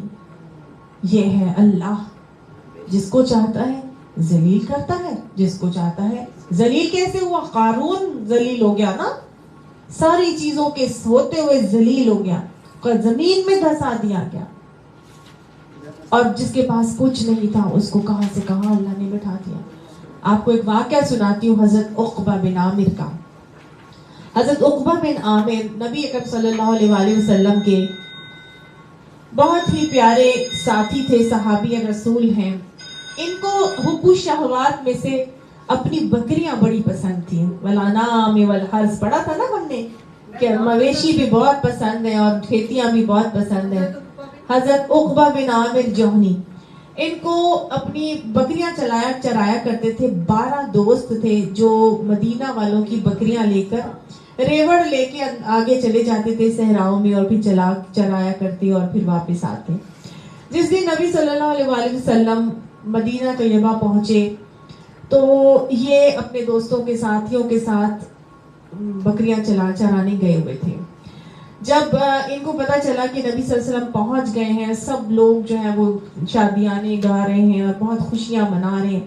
جب ان کے کانوں تک آواز پہنچی کہ جی یہ نبی آ گئے ہیں تو یہ بھی پہنچے, نبی صلی اللہ علیہ وسلم کے پاس گئے اور جا کے ان کو سلام کر کے ان کے کہا کہ میں آپ سے بیعت کرنا چاہتا ہوں. تو نبی صلی اللہ علیہ وسلم نے پوچھا کون سی بیعت کرو گے, مہاجرین کی بیعت کرو گے یا تم جو ہے وہ اعرابی کی بیعت کرو گے؟ تو انہوں نے کہا نہیں میں مہاجر کی بیعت کرنا چاہتا ہوں. تو نبی صلی اللہ علیہ وسلم کو ایز اے مہاجر ان کو بیعت کر کے اور اسلام قبول کر لیا انہوں نے. اب بکریاں بہت پسند تھی, چھوڑ نہیں سکتے تھے. اب کام بھی یہی تھا کہ جی بکریاں چرانی ہیں. تو 12 دوست جب چلے جاتے تو تھوڑے عرصے تک تو جاتے رہے, تو ان کے دل میں آیا کہ دوستوں کے بھی دل میں آیا کہ ہم تو روز ہی ادھر آ جاتے ہیں تو ہم تو نبی سے دین ہی نہیں سیکھ پا رہے, ہم دین کیسے سیکھیں, ہم تو محروم ہو جاتے ہیں. وہ وہاں پہ اتنے سارے لوگوں کو دین سکھاتے ہیں, تو ایسا کرتے ہیں کہ تھوڑا ایک ایک کر کے نا ہم سب میں سے جائے گا ایک بندہ اور جا کے اور دین سیکھ کر آئے اور ہم کو آ کے بتا دے. سارے دوستوں نے اسی طرح سے کیا کہ ایک دن ایک جاتا اپنی بکریاں, یہ سب کی بکریاں رکھنے کے لیے ریڈی ہوتے تھے ہر دفعہ, کیونکہ یہ اپنی بکریاں چھوڑ نہیں سکتے تھے. ان کو تھا کہ میں اپنی بکریاں نہیں چھوڑ سکتا, کوئی بھی میری بکریوں کی جیسی حفاظت نہیں کر سکتا جیسی میں حفاظت کرتا ہوں. یہ نہ ہو کہ ان کو دوں گا تو میری بکریاں. آج ہم اپنے گھر نہیں چھوڑ سکتے. میں گھر سے چلی گئی تو میرے گھر میں اپ سائڈ ڈاؤن ٹاپسی ٹروی ہو جائے گا, پتہ نہیں کیا ہو جائے گا, ہے نا, ماسی یا یہ کر دے گی, ویسے نہیں ہوگا. مطلب یہ ہمارے صرف وہم ہے نا, ان کو بھی تھا حب الشہوات. ہمارے گھر بھی ہیں ہمارے لیے حب الشہوات میں سے. ہماری اولادوں کو نہیں ہم چھوڑ سکتے, ہم کچھ بھی نہیں چھوڑ سکتے. ہماری اتنی محبتیں پھنسی ہوئی ہیں, ان کی بھی پھنسی ہوئی تھی. انہوں نے کہا کہ ٹھیک ہے تم بھی جا رہے ہو, چلے جاؤ, مجھے دے دو بکریاں, میں رکھ لوں گا. اس نے کہا میں جاتا ہوں آج. پھر وہ جاتے آ کے ان کو سناتے دین, یہ ہر ایک سے آ کے, کیونکہ انہوں نے بکریاں رکھی ہوتی تھی, یہ دین سیکھتے سنتے رہتے. تو ایک دن جب اسی طرح کافی ٹائم گزر گیا, پھر انہوں نے دل میں ان کے خیال آیا کہ یار یہ کیا بات ہے کہ میں جو ہے وہ ان بکریوں کی وجہ سے نبی کی صحبت سے محروم ہو رہا ہوں, کہ جہاں وہ ڈائریکٹلی ایک چیز سکھا رہے ہیں اور میں وہیں پر جانے سے رک رہا ہوں. آج لوگ گھر میں بھی کہتے ہیں ہاں ٹھیک ہے ہم آن لائن سن لیں گے. جو 1 to 1 آ کے محفل میں صحبت میں بیٹھ کے سیکھنے کا ایک امپیکٹ ہوتا ہے, وہ گھر میں تو نہیں ہو سکتا, کام کرتے ہوئے بھی نہیں ہو سکتا. تو ان کو ایسی فیلنگ آئی, انہوں نے کہا نہیں چلو چھوڑ دیتا ہوں یہ بکریاں اللہ کے لیے. پھر بکریاں چھوڑی اور سیدھا نبی صلی اللہ علیہ وسلم کے پاس آ کے ایسے ان کے ساتھ شامل ہوئے کہ اصحاب صفہ بن گئے. سبحان اللہ. جس کے دل میں بکریوں کی محبت, مویشیوں کی محبت اٹکی تھی, وہ اصحاب صفہ بن گئے. دن رات صبح و شام مسجد نبوی میں قیام, اور پھر دین کے سکھانا, پڑھنا پڑھانا. عالم بھی بنے, فقیہ بھی بنے, شاعر بھی تھے, قاری بھی بنے, اور ایک فاتح اور عالم اور فاضل بنے. اللہ دین کے لیے نکل آنے والوں کی درجات بلند کر دیا کرتا ہے. ان کو نہیں پتا تھا کہ میں صرف اور صرف بکریاں چرانے والا, مجھے کس درجے پر اللہ لے جائے گا دین سیکھنے کے بعد. اور دین سیکھنے کی وجہ سے یہ ہر وقت نبی صلی اللہ علیہ وسلم کے ساتھ رہتے, حتیٰ کہ جب بھی نبی صلی اللہ علیہ وسلم کسی سفر پر ہوتے تو یہ نبی کے سفر کی گھوڑے کی لگام تھام کے رکھتے. اس کے علاوہ نبی صلی اللہ علیہ وسلم کے باڈی گارڈ کی حیثیت سے معروف ہو گئے. ایک مرتبہ نبی صلی اللہ علیہ وسلم کے ساتھ راستے میں تھے کہ نبی صلی اللہ علیہ وسلم ایسے راستے سے گزر رہے تھے کہ دونوں جانب درخت تھے, بڑا خوبصورت سا راستہ تھا. تو نبی صلی اللہ علیہ وسلم نے جو گھوڑے پر سوار تھے تو ان کو پوچھا کہ عقبہ کیا تم سواری پر نہیں سوار ہوگے؟ تو وہ کہنے لگے کہ جی یا رسول اللہ, نہ کیسے کر سکتے تھے. نبی صلی اللہ علیہ وسلم نے کہا ٹھیک ہے پھر تم سوار ہو جاؤ اور میں چلتا ہوں. یہ جیسے ہی گھوڑے پر سوار ہوئے نبی صلی اللہ علیہ وسلم چلنے لگے, ان کے دل میں ایک جس کو کہتے ہیں نا خلش سی آنا شروع ہو گئی کہ میں گھوڑے پر اور نبی زمین پر. نہیں, فوراً اتر آئے, نہیں یا رسول اللہ. پہلے مانا اس لیے تھا کہ نبی کی حکم عدولی نہ ہو جائے, اب بات اس لیے کی کہ نبی کی بے حرمتی بے عزتی نہ ہو جائے. فوراً کہنے لگے یا رسول اللہ میرا دل گوارا نہیں کرتا کہ آپ زمین پر اور میں گھوڑے پر, تو آپ برائے مہربانی گھوڑے پر سوار ہو جائے. نبی صلی اللہ علیہ وسلم گھوڑے پر سوار ہو گئے, بڑا خوش ہوئے. نبی صلی اللہ علیہ وسلم تھوڑا سا آگے گئے اور اس کے بعد آپ صلی اللہ علیہ وسلم نے فرمایا عقبہ کیا میں تمہیں 2 ایسی صورتیں نہ سکھاؤں جن کی کوئی مثال ہی نہیں ملتی؟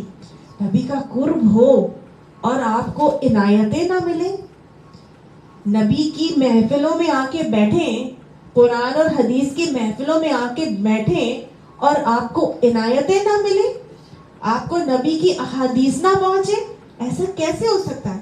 آپ نے فرمایا یا رسول اللہ ضرور بتائیں. تو آپ صلی اللہ علیہ وسلم نے ان کو قل اعوذ برب الفلق اور قل اعوذ برب الناس سکھائی اور فرمایا تلاوت کر کے فرمایا کہ ان دونوں صورتوں کو سوتے ہوئے اور اٹھنے کے بعد پڑھ لیا کرو. اور پھر وہ کہتے ہیں کہ میں نے ہمیشہ اس کو اپنا معمول بنا لیا, اس کی مثال نہیں ملتی. صبح شام کی دعاؤں میں نبی نے رکھ دیا. اب آپ مجھے اور آپ کو کیا پتہ چل رہا ہے کہ ہم نے یہ 2 صورتیں ہمیشہ پڑھنی, سوتے وقت بھی اور اٹھنے کے بعد بھی صبح کی دعاؤں میں. پھر کیا ہوا, جب نبی صلی اللہ علیہ وسلم کے ساتھ رہے تو پھر فصیح البیان بھی ہو گئے, زبان کی ایسی فصاحت اور بلاغت ان کے اندر آ گئی. نبی صلی اللہ علیہ وسلم ویسے ہی جوامع الکلم تھے, ان 2 چھوٹی سی سینٹینس میں بہت ہی گہری بات کر دیا جاتے تھے.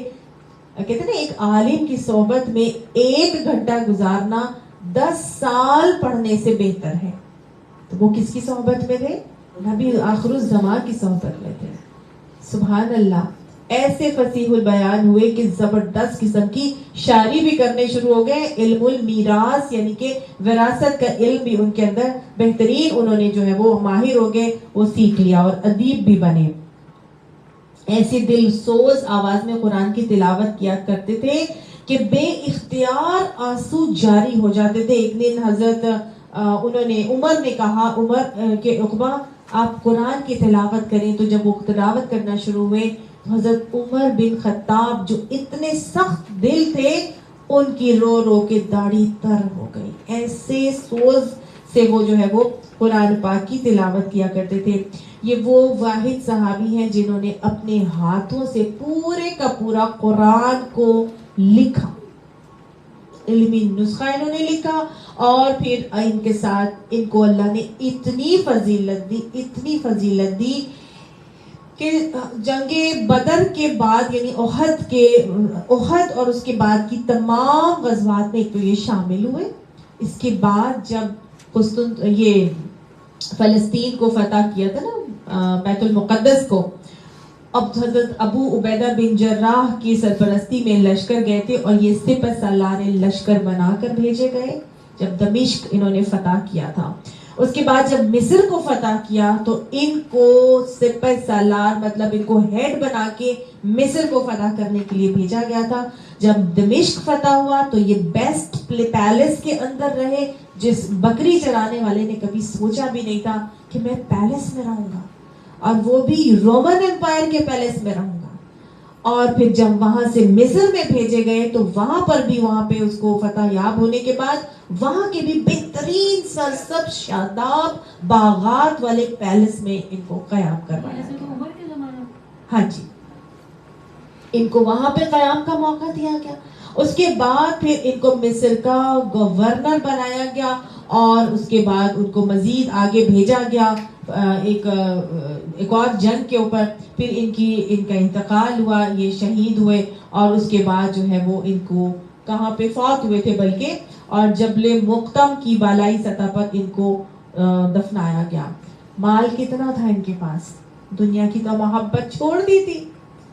جب یہ فوت ہو گئے تو پھر اس کے بعد دیکھا گیا تو ان کے پاس صرف 70 تیر کمان تھے. کس جنگ میں شہید ہوئے تھے؟ جنگ میں نہیں شہید ہوئے تھے, 70 تیر کمان ان کے پاس تھے, جس کے ساتھ ایک وہ وصیت لکھی ہوئی تھی کہ میرے مرنے کے بعد یہ تمام کی تمام اللہ کی راہ میں وقف کر دیے جائیں. اللہ ہمیں ایسا زہد عطا فرمائے. اللہ دین کے ساتھ جڑنے کے بعد ہمیں اللہ ایسی ہی عزتیں دنیا میں بھی عطا فرمائے اور آخرت میں بھی بہترین عزتیں عطا فرما کے اللہ ہمیں سرخرو فرما دینا. اللہ فرماتا ہے بیدک الخیر, اس کے ہاتھ میں تمام بھلائی ہے, تمام نیکیاں, تمام فضل, تمام عزتیں, تمام مال, تمام جاہ اور اقتدار. بیدک الخیر, اللہ تیرے ہاتھ میں ہے کہ نہیں؟ انک علی کل شیء قدیر, بے شک تو ہر چیز پر قادر ہے. تولج اللیل فی النہار, تو داخل کرتا ہے رات کو دن کے اندر. دن کو کسی مقصد کے تحت رات میں داخل کیا جاتا, رات کو داخل کیا جاتا ہے دن کے اندر. دنیا کی جو شروعات ہے نا وہ رات سے ہوتی ہے, دن کی شروعات رات سے ہوتی ہے. ہم سب کو معلوم ہے مغرب ہوتی ہے تو نیا دن شروع ہو جاتا ہے, تو دن کی شروعات کس سے ہوتی ہے؟ رات سے. دن کو اس رات میں ڈالا جاتا ہے, ٹھیک ہے, داخل کیا جاتا ہے. اور اسی طرح سے اللہ فرماتا ہے تولج النہار فی اللیل, دل کو اللہ رات میں داخل کرتا ہے اور رات کو اللہ دن میں. کیسے شام ہوتی ہے اور ایک دم سے رات ہو جاتی ہے, اللہ تعالیٰ داخل کر دیتا ہے کسی مقصد. یولجو یلیجو کا مطلب ہوتا ہے داخل کرنا کسی مقصد کے تحت. تو وہ اللہ رات بھی کسی مقصد کے تحت لاتا ہے اور پھر دن بھی کسی مقصد کے تحت لاتا ہے. اللہ کا یہ مقصد کس وجہ سے رات اور دن کو تاریک کیا جاتا ہے ہم بارہا پڑھ بھی چکے ہیں اور دیکھ بھی چکے ہیں. کوئی اللہ نے بتایا کہ میں یہ کسی مقصد کے ذریعے تحت کرتا ہوں. وَتُخْرِجُ الْحَيَّ مِنَ الْمَيِّتِ, اور وہ نکالتا ہے زندہ کو مردہ میں سے. کون سا زندہ مردہ میں سے نکلتا ہے؟ ایک انڈا ہوتا ہے بظاہر دیکھنے کو مردہ, اس کے اندر سے چوزا نکل آتا ہے نا. اسی طرح ایک بیج ہوتا ہے جو بظاہر مردہ ہوتا ہے, آپ اس کو زمین میں دباتے ہیں اور اس کو ہوا پانی مٹی سب چیزیں اس کو نیوٹریشن پرووائڈ کرتے ہیں, اور اللہ تعالیٰ اس میں سے کیا نکال لیتا ہے؟ پودا نکال لیتا ہے, کھیتیوں کی کھیتیاں نکل آتی ہیں. تو اللہ تعالیٰ زندہ کو نکالتا ہے مردہ میں سے. وَتُخْرِجُ الْمَيِّتَ مِنَ الْحَيِّ, اور مردہ میں نکالتا ہے اللہ زندہ میں سے. ایک زندہ ٹھیک ٹھاک جیتی جاگتی ماں ہوتی ہے اور اس کے اندر سے بچہ مرا ہوا پیدا ہو جاتا ہے. یہ فضلات ہمارے اندر سے نکلتے ہیں جو بالکل ڈیڈ ہوتا ہے, کچھ ایسا ہمارا کر نہیں سکتا وہ. تو یہ اللہ تعالیٰ کے کام ہیں, یہ کسی مقصد کے تحت ہر چیز اللہ تعالیٰ کر رہا ہے. وَتَرْزُقُ مَن تَشَاءُ بِغَيْرِ حساب, اور دیتا ہے رزق جس کو چاہتا ہے بے حساب. تم رزق کو حاصل کرنے کے لیے, تم رزق کو پانے کے لیے, تم جاؤ جلال مرتبے طاقت عہدے شہرتیں حاصل کرنے کے لیے تم مت غلط راستے پر جاؤ. وہ دے گا جس کو وہ چاہتا ہے, یہ اس کی مرضی ہے, یہ اس کے اختیار میں ہے, وہ جس کو چاہے گا وہ کرے گا. میرے آپ کے کچھ کرنے سے کچھ نہیں ہوگا, یہ صرف اللہ ہے جو یہ کرتا ہے. ہمارا کیا کام ہے؟ کیا کرنا؟ کوشش کرنا اور اللہ کے لیے سرنڈر کر دینا اپنے آپ کو, ہر کام اللہ کے لیے کر دینا. یہ وہ 2 آیات ہیں جس کے بارے میں نبی صلی اللہ علیہ وسلم نے فرمایا کہ ادائیگی قرض اور کشادگی رزق کے لیے اگر یہ پڑھی جائیں تو اللہ تعالیٰ ان کے لیے جو ہے وہ آسانی کرتا ہے. آپ فرماتے ہیں کہ جو ان 2 آیات کو پڑھے گا اس کے اوپر اگر پہاڑ کے برابر بھی قرض ہوگا تو وہ ادا ہو جائے گا، کشادگی رزق کے لیے اور قرض کی ادائیگی کے لیے۔ اچھا، یہ جو آئی تھی آیات، ان آیات کا بھی نا ایک پس منظر اور شان نزول ہے۔ ہوا یہ کہ جنگ خندق میں جب نبی اکرم صلی اللہ علیہ وآلہ وسلم کو بلایا گیا، ایک چٹان آ گئی تھی جو وہ ٹوٹ نہیں رہی تھی، اور قدوسیہ کی شاید وہ چٹان اس کا نام تھا، خیر بہرحال وہ ٹوٹ نہیں رہی تھی، تو نبی صلی اللہ علیہ وسلم کو بلایا گیا۔ آپ صلی اللہ علیہ وآلہ وسلم نے تمت کلمۃ ربک صدق و عدلا، آپ صلی اللہ علیہ وسلم نے پڑھ کر یہ چٹان کے اوپر جب مارا تو ان کو بتایا گیا کہ اس میں سے روشنی نکلی ہے۔ آپ صلی اللہ علیہ وسلم فرماتے ہیں مجھے یمن کے محلات دکھا دیے گئے ہیں، مجھے فلاں جگہ کے مصر کے بت دکھا دیے گئے۔ تو آپ صلی اللہ علیہ وسلم جب یہ پیشن گوئیاں کر رہے تھے نا، تو لوگوں نے مذاق اڑانا شروع کر دیا، جو منافقین تھے، کہ ہے تو ہاتھ میں تو کچھ ہے نہیں، چٹان ان سے ٹوٹ نہیں رہی تھی، خندق ان سے کھود نہیں رہی، اور بڑی بڑی باتیں کر رہے ہیں کہ جی محلات مجھے وہاں کے دکھا دیے گئے ہیں۔ یعنی اللہ کے نبی کو اللہ سبحانہ تعالیٰ نے گویا ایک فیوچر دکھا دیا تھا کہ یہ سب اب تمہارے قبضے میں آ جائیں گے، مصر کے محلات، یمن کے۔ تو وہ بہت انہوں نے اس کا نا مذاق اڑایا، تو اللہ تعالیٰ نے یہ آیات نازل کی تھی کہ اللہ تعالیٰ بادشاہ ہے، بادشاہوں کا بادشاہ وہ ہے، بادشاہت اس کے پاس ہے، وہ جس کو چاہے دے، جس سے چاہے چھین لے، یہ اس کی مرضی ہے، وہ جس کو چاہے عزتیں دے، جس کو چاہے ذلیل کرے، یہ اس کی مرضی۔ کرتا کس کو ہے اللہ تعالیٰ؟ اسی کو کرتا ہے جو اللہ کے لیے اپنے آپ کو بچا دیتا ہے، ٹھیک ہے؟ تو یہ جو میرے نبی، یہ جو میرے اصحاب، یہ جو اپنے آپ کو اللہ کے لیے بچھائے ہوئے ہیں اور اپنے آپ کو لگائے ہوئے ہیں اور کھپائے ہوئے ہیں، بس عزتیں بھی اب انہی کے پاس آئیں گی۔ سبحان اللہ، اللہ نے گویا یہ خوشخبری ان کو دے دی۔ آگے جو آیت ہے نا کہ تولج النہار فی اللیل اور وتولج اللیل فی النہار، یہ کیا ہے؟ بیسیکلی اللہ نے اپنی شان دکھائی ہے، اللہ نے اپنی قدرت دکھائی ہے کہ جو سورج کو لا سکتا ہے اور لانے کے بعد رات کے اندھیرے میں کے چھاٹ کے روشنی لا سکتا ہے، جو روشنی آنے کے بعد ایک دم سے اندھیرا کر کے چاند لا سکتا ہے، وہ کچھ بھی کر سکتا ہے، اس کے اختیار میں ہر چیز ہے، اس کا کام تو صرف کون کرنا ہے اور فیکون ہونا ہے، صحیح؟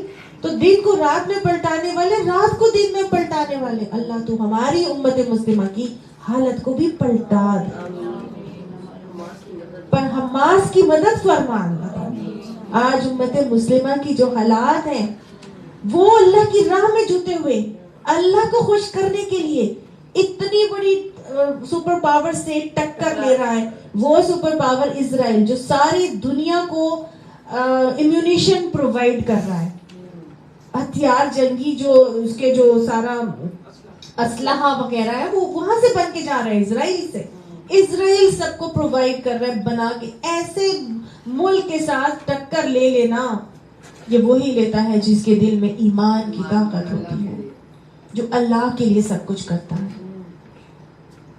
حالات پلٹنا بھی اللہ کے اختیار میں ہے، ان لوگوں کے لیے پھر اللہ کی مدد بھی آتی ہے اور اللہ تعالیٰ کی تائید بھی ہوتی ہے اور فتح بھی ان کو نصیب ہوتی ہے۔ اللہ ان کا ساتھی ہو جا، اللہ ہم سب امت مسلمہ کو متحد کر دے، ہمیں ایک پیج کے اوپر کر دے، ہمیں کم سے کم ہماری نیتوں کا تو ثواب اللہ دے گا نا۔ اللہ تو ہر چیز کر سکتا ہے، تو امت مسلمہ کا حماس کے لوگوں کا ساتھی بن جا، اور یاد رکھیے گا قرب قیامت کے اندر جو آرمیگیڈون سٹارٹ ہونی ہے، ملحمت الکبریٰ، وہ جو عالمی جنگ ہونی ہے، اس کی شروعات سمجھے ہو چکی ہے، اور اس جنگ کے بعد جب حضرت امام مہدی کے لشکروں سے جو لوگ اٹھیں گے وہ خراسان سے اٹھیں گے، اور خراسان آج کا افغانستان ہے، اور یہ افغانستان کے اندر طالبان کی حکومت ہے، اور جو لوگ وہاں سے ہو کر آ رہے ہیں وہ بتا رہے ہیں کہ وہ کتنے اللہ کے لیے اللہ والے ہو چکے ہیں۔ اللہ ہم سب کو بھی ایسا ہی ایمان عطا فرمائے، اللہ بہترین حکمران ہمیں عطا فرمائے۔ ہاں جی، وہ شروع سے ہی ایسے، بس یہ کام ہمیں ان کو برا بنانے کے لیے یہ سب باتیں جو کی گئی تھی، اصل میں طالبان ہمیشہ سے ایسے ہی تھے. اور کیونکہ میرے اپنے بڑے بزرگ، میرے تایا، میرے پھپھا، میرے کزنز، وہ لوگ پشاور سے آگے گئے، ان لوگوں کے پاس جا کے خود اپنی نگاہوں سے ہر چیز دیکھ کر آئے تھے. صرف بات یہ ہے کہ ہوتا وہی ہے، اور اس وقت ہوتا ہے جب اللہ چاہتا ہے، جب اللہ کا حکم ہوتا ہے. ٹھیک ہے. اور وہ تو اسلامائزیشن کا نام لے کر اور ٹیررزم کا نام لے کر انہوں نے تو بدنام کرنے کی پوری کوشش کی، اور انہوں نے وہ اسامہ بن لادن اور پھر وہ القاعدہ اور پھر وہ اسی کے آڑ میں آ کے تمام کے تمام عرب ممالک کے اندر شیعہ سنی فسادات کروا کے وہ داعش اور وہ لیبیا، پھر وہ یمن اور کون کون سی حکومتیں جو ہیں وہ انہوں نے تہس نہس کی. میرے آپ کے سامنے ہر چیز ہے، پوری کی پوری پلاننگ کے ساتھ یہ یہود دوبارہ اس جگہ کو قابض ہونے کے لیے، اپنا تھرڈ ٹیمپل بنانے کے لیے یہ کوششیں شروع کر رہے ہیں. لیکن عزتیں اللہ اسی کو دیتا ہے جو اللہ کے لیے لگ جاتا ہے. آج کے حالات کے لیے مجھے تھا تھوڑا سا اس کے اوپر بھی میں ٹاپک پہ جو ہے اس میں سے ریلیٹ کروں اور بتاؤں. دیکھیں اللہ بڑا ہی رحیم اور کریم ہے کہ جو حالات ہو رہے ہوتے ہیں ہماری ویسی آیات بھی آ جاتی ہیں. وَتَرْزُقُ مَن تَشَاءُ بِغَيْرِ حساب، اور رزق دیتا ہے جس کو چاہتا ہے بے حساب دیتا ہے. اللہ حماس والے لوگوں کو بے حساب رزق عطا کرتا ہے. اللہ جہاں جہاں اسلام کے لیے کوششیں ہو رہی ہیں، صحیح اسلام کو فالو کیا جا رہا ہے اور کروانے کی کوششیں کی جا رہی ہیں، اللہ ان سب کا حامی اور ناصر ہو جا، ان کو عزت عطا فرما دے، اللہ ان کو اوپر لے کر آ جا. اب اللہ تعالیٰ نے فرمایا کہ دیکھو ہر طرح کے لوگ ہر جگہ ہوں گے، سب چیزیں ہو رہی ہوں گی دنیا کے اندر، بہت سے معاملات، حالات، واقعات سب تم دیکھو گے، لیکن اے مومنو تمہارے کرنے کا بھی ایک کام ہے، اس کام کو دھیان رکھنا. اللہ نے اگلی آیت میں بتایا لا يتخذ المؤمنون الکافرین اولیاء من دون المؤمنین، نہ بنائے مومن کافروں کو ولی مومنوں کو چھوڑ کر. مومن کو ہی اپنا ولی بنائے گا، کافروں کو ولی نہیں بنائے گا. ولی کون ہوتا ہے؟ وہ دوست ہوتا ہے جو مشکل وقت میں کام آتا ہے، جگری دوست. تو لوگوں کے بہت سارے معاملات ہوتے ہیں ڈے ٹو ڈے ڈیلنگز میں. 4 قسم کے معاملات ہیں. ایک تو یہ ہے کہ ہم معاملہ کرتے ہیں، لین دین کرتے ہیں، کھاتے پیتے ہیں، کچھ خریدتے ہیں، بازار جاتے ہیں، کوئی علم حاصل کرتے ہیں. معاملات ہوتے ہیں ڈے ٹو ڈے ڈیلنگز، ہم کسی کے ساتھ بھی کرتے ہیں. یہ ہم سب کے ساتھ کر سکتے ہیں. مومن سے بھی کر سکتا ہے، کافر سے بھی کر سکتا ہے، یہود سے بھی کر سکتا ہے، نصارہ سے بھی کر سکتے ہیں. علم حاصل کرو بھائی، خواہ تمہیں چین ہی جانا پڑے تو کرو حاصل. اگر نہیں کرو گے تو آج تو وہ کہاں سے کہاں اپنے آپ کو لے کے جا چکے ہیں اور کس طرح سے وہ فرسٹ ورلڈ کنٹری بن چکے ہیں. اگر ہم نہیں وہ ان کی طرح کا علم حاصل کریں گے جس لیول پر آج وہ پہنچ چکے ہیں علم کی قدر کرتے ہوئے، تو ہم تو پھر کنویں کے میڈک بن جائیں گے نا. تو ان کے لیول پر آنے کے لیے، ان کے ساتھ کمپیٹ کرنے کے لیے، ان کو نیچا کرنے کے لیے ہمیں ان کے لیول تک جانا ضروری ہے. اور وہ علم جہاں سے بھی ملتا ہے مجھے آپ کو حاصل کرنا ہے. ٹھیک ہے. تو ہم اس کے لیے اپنے آپ کو یہ کہہ کر کہ نہیں جی ہم نے تو جی جانا نہیں ہے وہاں پہ، وہ لوگ نان مسلمز ہیں. کسی ایک ڈاکٹر صاحب نے ایسے ہی کہا کہ جی شکر ہے کہ میں کافروں کی خدمت نہیں کر رہا. انہوں نے آگے سے کیا کہا؟ شکر ہے میں کافروں کی خدمت نہیں کر رہا. وہی کافر جنہوں نے تمام چیزوں کو ایجاد کیا، وہی کافر جن کا بنایا ہوا علم پڑھ کے آپ ڈاکٹر بنے، اور وہی کافر جنہوں نے ایک سے ایک ٹیکنالوجی نکال دی میرے اور آپ کے لیے، وہ سب استعمال ہم کریں گے لیکن ان کی خدمت نہیں کریں گے. اگر آپ کر کے آتے ہیں تو سیکھ کر آئیں، ان کے طریقوں کو جانیں تاکہ اس لحاظ سے اس لیول پر جا کے ان سے کمپیٹ کر سکیں. سیدھی سی بات ہے. نیتوں کے حال تو اللہ جانتا ہے. تو ہر بندے کے اوپر ہے نا کہ کیا آپ نے نیت کی ہے. اینی اللہ تعالیٰ فرماتا ہے اچھا ایک تو یہ ہوا نا کہ ہم معاملات کرتے ہیں. دوسرا طریقہ یہ ہوتا ہے کہ ڈے ٹو ڈے ڈیلنگز، اگر ہماری سبزی والے سے سبزی خرید رہے ہیں یا ہم کسی گروسری والے سے گروسری کر کے آتے ہیں، ہم اس کو اپنے گھر تو نہیں بلاتے نا, ہم اس کو گھر نہیں بلا لیتے. جب ہماری کسی سے زیادہ ہوتی ہے پھر ہم اگلے کو دعوت دیتے ہیں کہ آپ آئیں, ہمارے گھر بھی آئیں, ٹھیک ہے. بہت زیادہ جیسے آپ ٹیچرز ہیں یا آپ کی فرینڈز بن جاتے ہیں, آپ علم حاصل کرنے جا رہے ہیں, آپ کے چند دفعہ کے بعد آپ کی اتنی زیادہ دوستی ہوتی ہے کہ پھر آپ ان کو کہتے ہیں تو میرے گھر بھی آنا. تو یہ اس سے معاملے سے ہٹ کر تھوڑا سا اوپر کیٹیگری کا لیول ہے, اور اس کو کہتے ہیں مدارات. مدارت کرنا, خاطر مدارت کرنا, یعنی گھر بلانا, اس کے ساتھ آنا جانا, اس کے گھر میں کرنا. پھر کیا ہوتا ہے, اور زیادہ آپ کی دوستی بڑھتی ہے, اور زیادہ پھر وہ آپ کو اپنی پرابلمز بتانا شروع ہوتا ہے, آپ اس کو بتانا شروع ہوتا ہے نا. پھر وہ کوئی تکلیف آتی ہے تو وہ بتاتا ہے کہ میرے ساتھ ایسے ایسے معاملہ ہو گیا ہے, مجھے فلاں چیز کی ضرورت ہے. اب آپ اس کے ساتھ غم خواری کرتے ہیں, اس میں آگے بڑھتے ہیں, اور اس میں آپ کیا کرتے ہیں, اپنے مال اپنی جان سے اس کی مدد کرنے کی کوشش کرتے ہیں. ٹھیک ہے, کرتے ہیں. اس کو کہتے ہیں مواسات. نبی صلی اللہ علیہ وآلہ وسلم یہ تمام چیزیں, یہ تینوں قسم کے معاملات کفار سے, مشرکین مکہ سے اور یہود نصارہ سب سے کرتے تھے.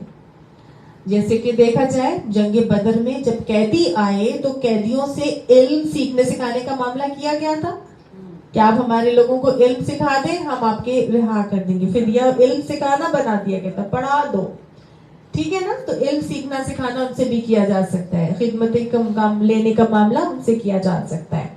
پھر کیا ہوا, پھر خاطر مدارت قیدیوں کے ساتھ اتنی زبردست خاطر مدارت کی جاتی تھی کہ ان کو وہ کھلایا جاتا تھا جو وہ خود نہیں کھاتے تھے, کہ ان کے اس بہترین حسن سلوک کی وجہ سے وہ اسلام لے کر آ جاتے تھے.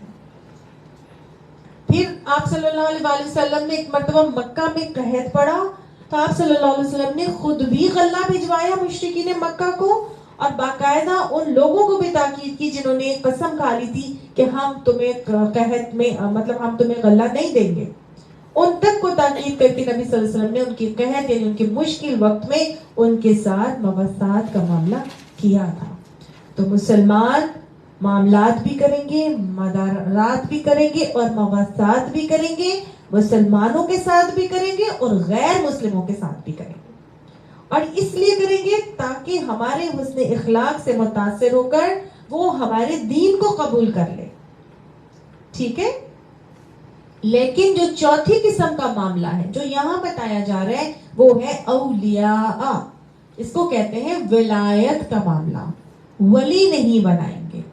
ولی جگری دوست, وہ دوست جو مشکل میں کام آتا ہے, ایسا دوست جس کے ساتھ آپ انٹرٹینمنٹ کا ٹائم سپینڈ کرتے ہیں, ایسا دوست جس کو آپ اپنی ہر چیز بتاتے ہیں, جس کو فالو کرتے ہیں, جس کو کاپی کرتے ہیں, جس سے اتنی محبت کرتے ہیں, وہ ہوتا ہے آپ کا ولی.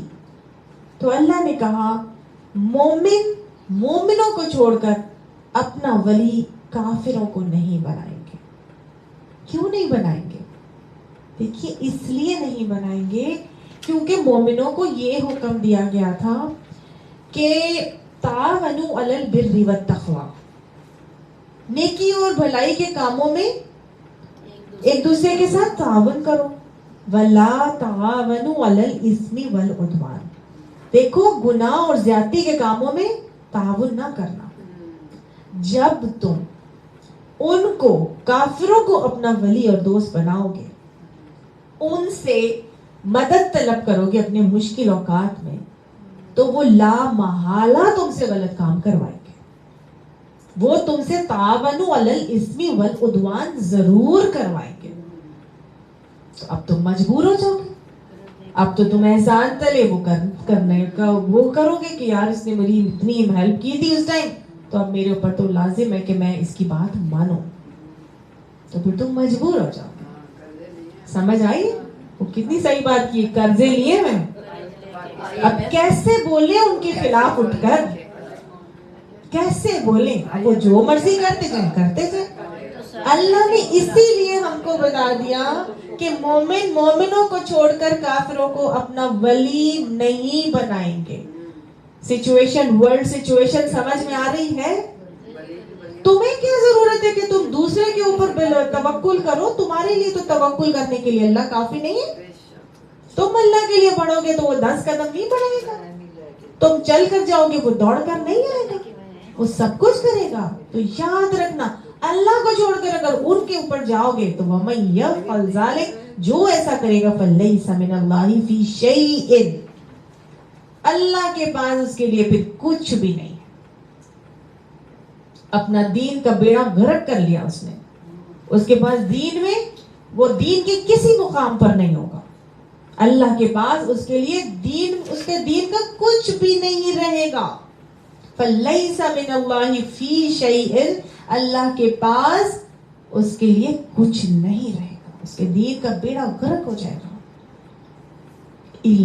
اب اللہ نے ایک ایگزیمپشن دے دی ہے، ایک لچک اس میں دے دی ہے کہ یہ معاف ہے کہ ان تتقوا منہم تقاتن، کہ ان کے ظلم سے بچنے کے لیے بظاہر ایسا طرز عمل اختیار کرنا. دل میں تمہارے کیا ہوگا؟ صرف اللہ. لیکن صرف ظلم سے بچنے کے لیے بظاہر اگر تم ایسے کچھ کہہ دو، اصل میں کرنا نہیں، صرف اس لیے تو اصل چیز تو دل میں ہے نا. کہ دل میں کیا تھا تمہارے؟ جب حضرت عمار بن یاسر سے پوچھا تھا، جب انہوں نے خوب مارا اور بہت ان کو برا بھلا کہنے پر اصرار کیا، تو وہ روتے ہوئے نبی صلی اللہ علیہ وسلم کے پاس آئے اور آ کے کہا یا رسول اللہ، انہوں نے نہ چھوڑا جب تک کہ میں نے ان کے لات اور عزا کو اچھا اور آپ کو اور اللہ کو برا نہیں کہہ دیا. انہوں نے نہیں چھوڑا مجھے. تو آپ صلی اللہ علیہ وسلم نے فرمایا دل کی حالت بتاؤ کیا تھی؟ تو انہوں نے کہا دل میں تو صرف اللہ اور اس کا رسول تھا. تو اللہ کے نبی نے کہا تھا اگر آگے بھی کہیں گے نا تو پھر کہہ دینا بے شک. جان بچانے کے لیے، ان کے ظلم سے بچنے کے لیے صرف بظاہر اگر ایسے اختیار کر لو، لیکن دل میں تمہارے صرف اور صرف اللہ ہی ہونا چاہیے، اسلام ہی ہونا چاہیے. کیونکہ وَيُحَذِّرُكُمُ اللَّهُ نَفْسَهُ، اللہ تمہیں اپنے آپ سے ڈراتا ہے. وَإِلَى اللَّهِ الْمَصِيرُ، اس لیے کہ اللہ ہی کی طرف تو میں نے اور آپ نے پلٹ کر جانا ہے. ہم نے تو اللہ ہی کی طرف پلٹ کر جانا ہے نا. تو اللہ کہہ رہا ہے میں تمہیں اپنے آپ سے ڈراتا ہوں. ڈرنا ہے تو صرف اللہ سے ڈرو. وَتُعِزُّ مَن تَشَاءُ وَتُذِلُّ مَن تَشَاءُ، وہی کرے گا. وَتُؤْتِي الْمُلْكَ مَن تَشَاءُ وَتَنزِعُ الْمُلْكَ مِمَّن تَشَاءُ، وہی کرے گا. تم اللہ سے ڈرو، اللہ کا تقوی اختیار کر کے چلو. ان سے ڈرنے کی ضرورت نہیں ہے. فَلَا تَخْشَوْهُمْ وَاخْشَوْنِي کا حکم اللہ نے دیا تھا کیونکہ اللہ ہی کی طرف وَإِلَى اللَّهِ الْمَصِيرُ ہم نے پلٹ کر جانا ہے. قُلْ، ان سے کہو، ان تخفوا ما فی صدورکم، جو تمہارے دلوں کے اندر ہے اگر تم اس کو چھپاتے ہو، او تبدوہ، یا تم اس کو ظاہر کرتے ہو، جو بھی اب تمہارے دل میں ہے اس کو چھپاؤ یا ظاہر کرو، یعلمہ اللہ، اللہ اس کو جانتا ہے. کیوں جانتا ہے؟ کیونکہ وہ یعلم ما فی السماوات و ما فی الارض، وہ تو وہ بھی جانتے ہیں جو آسمانوں میں اور جو زمین میں ہے. اللہ علی کل شیء قدیر، اللہ ہر چیز کو پر قادر ہے. قادر اللہ ہے، ہر چیز کو جاننے والا، چاہے آسمان میں ہے، زمین میں ہے، تمہارے دل میں ہے یا تم ظاہر کرو گے، اللہ کو ہر چیز کا علم ہے. لہٰذا اپنے دلوں کی نیتوں کی اصلاح کر کے سارے معاملات کرنے ہیں. یوم، اس دن، تجد کل نفس ما عملت من خیر محضرا، کیونکہ اس دن، قیامت کے دن، ہر شخص اپنا ہر اچھا عمل جو اس نے کیا ہوگا اس کو حاضر پائے گا. وَمَا عَمِلَتْ مِنْ سُوءٍ، اور وہ جو برا عمل کیا ہوگا اس کو بھی حاضر پائے. ہر چیز ہم نے اللہ کے سامنے جا کر، ہر چیز ہمارے سامنے حاضر کر دی جائے گی، ہمارے سامنے حاضر ہوگی. اور اس دن حال یہ ہوگا کہ تودو، تم چاہو گے، لو، کاش کے، ان بینہا و بینہ امدا بعیدا، کہ میرے عمل اور میرے جان کے درمیان بڑی دوری ہو جاتی، بہت دور کا فاصلہ ہو جاتا. کاش یہ میرا عمل میرے سامنے آتا ہی نہیں، کاش یہ میرا عمل اور میں بڑا دور ہوتے. کیونکہ ہر نیک عمل بھی تم حاضر پاؤ گے، برا عمل بھی تم حاضر پاؤ گے. تو اب پچھتاوے کیا ہوگا جب چڑیاں چگ گئیں کھیت، اب تو کچھ نہیں ہو سکے گا. لہٰذا اصلاح کرنی ہے تو آج ہی کرو. اسی لیے اللہ فرماتا ہے وَيُحَذِّرُكُمُ اللَّهُ نَفْسَهُ، اللہ تمہیں اپنے آپ سے ڈراتا ہے. اللہ سے ڈرو, اللہ کے تقوی کر کے چلو. دیکھیے دوسری مرتبہ یہ آیت آئی ہے کہ اللہ اپنے آپ سے ڈرانا چاہتا ہے, اپنا تقوی کروانا چاہتا ہے. واللہ رؤوف بالعباد, اور اللہ تو اپنے بندوں پر بڑا ہی مہربان ہے. اتنا مہربان رب میرا اتنا کھول کھول کے سب کچھ بتا رہا ہے, مجھے اپنے آپ سے ڈرنے کا صرف کہہ رہا ہے, کسی سے ڈرنے کی ضرورت نہیں. اپنے رخ, اپنے ڈائریکشنز, اپنی طریقے بالکل صحیح رکھو, کسی کے انڈر پریشر آنے کی ضرورت نہیں ہے, اپنا کام بالکل صحیح کرتے رہنا. اب یہ باتیں جب بہت ہوتی تو پھر وہ کہتے ہیں نصارا نحن ابناء اللہ و احباؤہ, ہم تو جی اللہ کے بندے, اللہ کے چہیتے, اللہ کے بیٹے, ہمیں کوئی نہیں کچھ کہہ سکتا, کہتے تھے. تو اللہ نے کہا قل, اے نبی ان سے کہیے, اگر اتنی محبتوں کے دعوے کرتے ہیں نا کہ ہم تو اللہ کے محبوب ہیں, ہم تو بڑے چہیتے ہیں, تو پھر ان کو کہہ دیجئے ان کنتم تحبون اللہ, کہ اب اگر تم اللہ سے محبت کے دعوے دار ہو اور تم کہتے ہو کہ ہم تو اللہ کے چہیتے محبوب ہیں اور ہم ہی اللہ سے زیادہ محبت کرتے ہیں, وہ ہم سے کرتا ہے, تو بس اب ان سے کہہ دیجئے کہ آپ کے آ جانے کے بعد اب اگر کوئی محبت الہی کا دعویٰ کرتا ہے تو اس کو اس کرائٹیریا پر سے گزرنا ہوگا, اس کو اپنی اس محبت کا ثبوت دینا ہوگا. صرف کہنے کلانے سے کچھ نہیں ہوتا. کیا کرنا ہوگا؟ ثبوت کیا ہے؟ فاتبعونی, ان سے کہو کہ میری اتباع کریں, میری پیروی کریں. کون میری؟ میرا کون ہے؟ نبی صلی اللہ علیہ وآلہ وسلم کہہ رہے ہیں.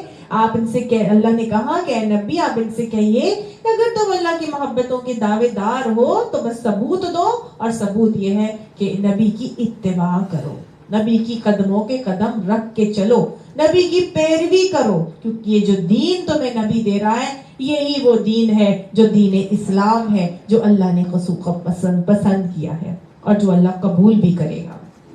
تو گویا اللہ کو پانے کا, اللہ کو کی محبت کو پانے کا طریقہ اللہ نے یہاں پہ سکھا دیا, اور جو کہ کیونکہ اللہ نے فرمایا جب ایسے کرو گے تو یحببکم اللہ, پھر اللہ تم سے محبت کرے گا. تو اللہ کی محبت کو پانے کا پھر طریقہ کیا ہے؟ نبی صلی اللہ علیہ وآلہ وسلم کی اتباع اور پیروی کی جائے. لا الہ الا اللہ کا اگلا جز محمد رسول اللہ. لا الہ الا اللہ کہنے والوں اب محمد الرسول اللہ کہہ دو. محمد صلی اللہ علیہ وآلہ وسلم کو اپنا رسول مان لو. اور رسول کون ہے؟ جو بھیجا گیا ہے اللہ کی طرف سے, جس کی اب ہم نے پیروی کر کے چلنی ہے. جو شریعت دے کے بھیجے جاتے ہیں رسول ہوتے ہیں, اور وہ اسی لیے اللہ بھیجتا ہے کہ جو شریعت تمہیں دی گئی ہے اس کو دیکھتے جانا, پڑھتے جانا, جہاں کہیں کوئی پرابلم آئے گی تو ایک ہیومن ماڈل تمہیں بھیج رہا ہوں, دے رہا ہوں اس نبی کی صورت میں, رسول کی صورت میں. جہاں مشکل پریشانی آئے گی اس رسول کی اتباع کرتے رہنا, تمہارا راستہ بھی جنت ہو جائے گا, تمہاری منزل بھی تمہیں سمجھ میں آتی چلی جائے گی. تو اللہ نے سمجھا دیا اور بتا دیا کہ جو اللہ کو راضی کرنا چاہتا ہے, جو اللہ کو ڈھونڈنا چاہتا ہے, جو اللہ کو اپنانا چاہتا ہے, جو جنت کو پانا چاہتا ہے, جو جہنم سے بچنا چاہتا ہے, جو دنیاوی عزتیں, مرتبے, عہدے, اقتدار چاہتا ہے, جو چاہتا ہے کہ اللہ کی محبت اس کو مل جائے, عزتیں اس کو مل جائیں, اس کو کیا کرنا ہے؟ محمدی بننا ہے. محمدی بنو گے تو ہی لا الہ پورا ہوگا. لا الہ الا اللہ پورا ہو نہیں سکتا جب تک کہ محمد الرسول اللہ نہ کر لیا جائے, محمدی نہ بن جایا جائے. ٹھیک ہے؟ تو اللہ نے یہاں پر ہمیں, مجھے اور آپ کو بتایا کہ یہ کرو گے تو اللہ تمہیں پھر اپنا محبوب بنائے گا, اور پھر جب تمہیں محبوب بنا لے گا تو تم بھی اللہ کے حبیب بن جاؤ گے. اور اللہ اپنے حبیب کے جیسا تمہیں دیکھے گا تو کیا چھوڑ دے گا؟ وہ حبیب اللہ کو چھوڑ دیا تھا, جو نبی صلی اللہ علیہ وسلم حبیب اللہ تھے. اب تم جب سنتوں کو اپناؤ گے, سنتوں کے جیسے عمل کرنے شروع ہوگے, نبی صلی اللہ علیہ وسلم کی طرح تمہارا اٹھنا, بیٹھنا, چلنا, پھرنا, کھانا, پینا, تمہارے معاملات, تمہاری اخلاقیات, تمہاری عبادتیں تمہارے نبی کے جیسے مشابہ ہونے لگیں گی, تو تم بھی اللہ کو محبوب ہو جاؤ گے, تمہاری شباہت آنے لگے گی. جب شباہت آتی ہے تو پھر ریوارڈ بھی دیتا ہے اللہ, چھوڑتا نہیں اللہ تعالیٰ. اللہ فرماتا ہے یغفر لکم ذنوبکم, وہ سارے تمہارے گناہوں کو معاف کر دے گا, بخشی دے گا. اور یہ ریوارڈ اللہ تعالیٰ دنیا میں بھی دیتا ہے. آپ کو معلوم ہے کہ جب آپ مکہ میں بیٹھے ہوتے ہیں حرم کے اندر, تو جو حرم کے جو شیخ ہیں یہ کیمراز وغیرہ لگا کے وہاں کی نا پوری سرویلنس کر رہے ہوتے ہیں اور دیکھ رہے ہوتے ہیں, اور ان کی پوری نگاہیں ہوتی ہیں جو کہ پڑ رہی ہوتی ہیں لوگوں کے اوپر, ان کو آبزرو کر رہے ہوتے ہیں.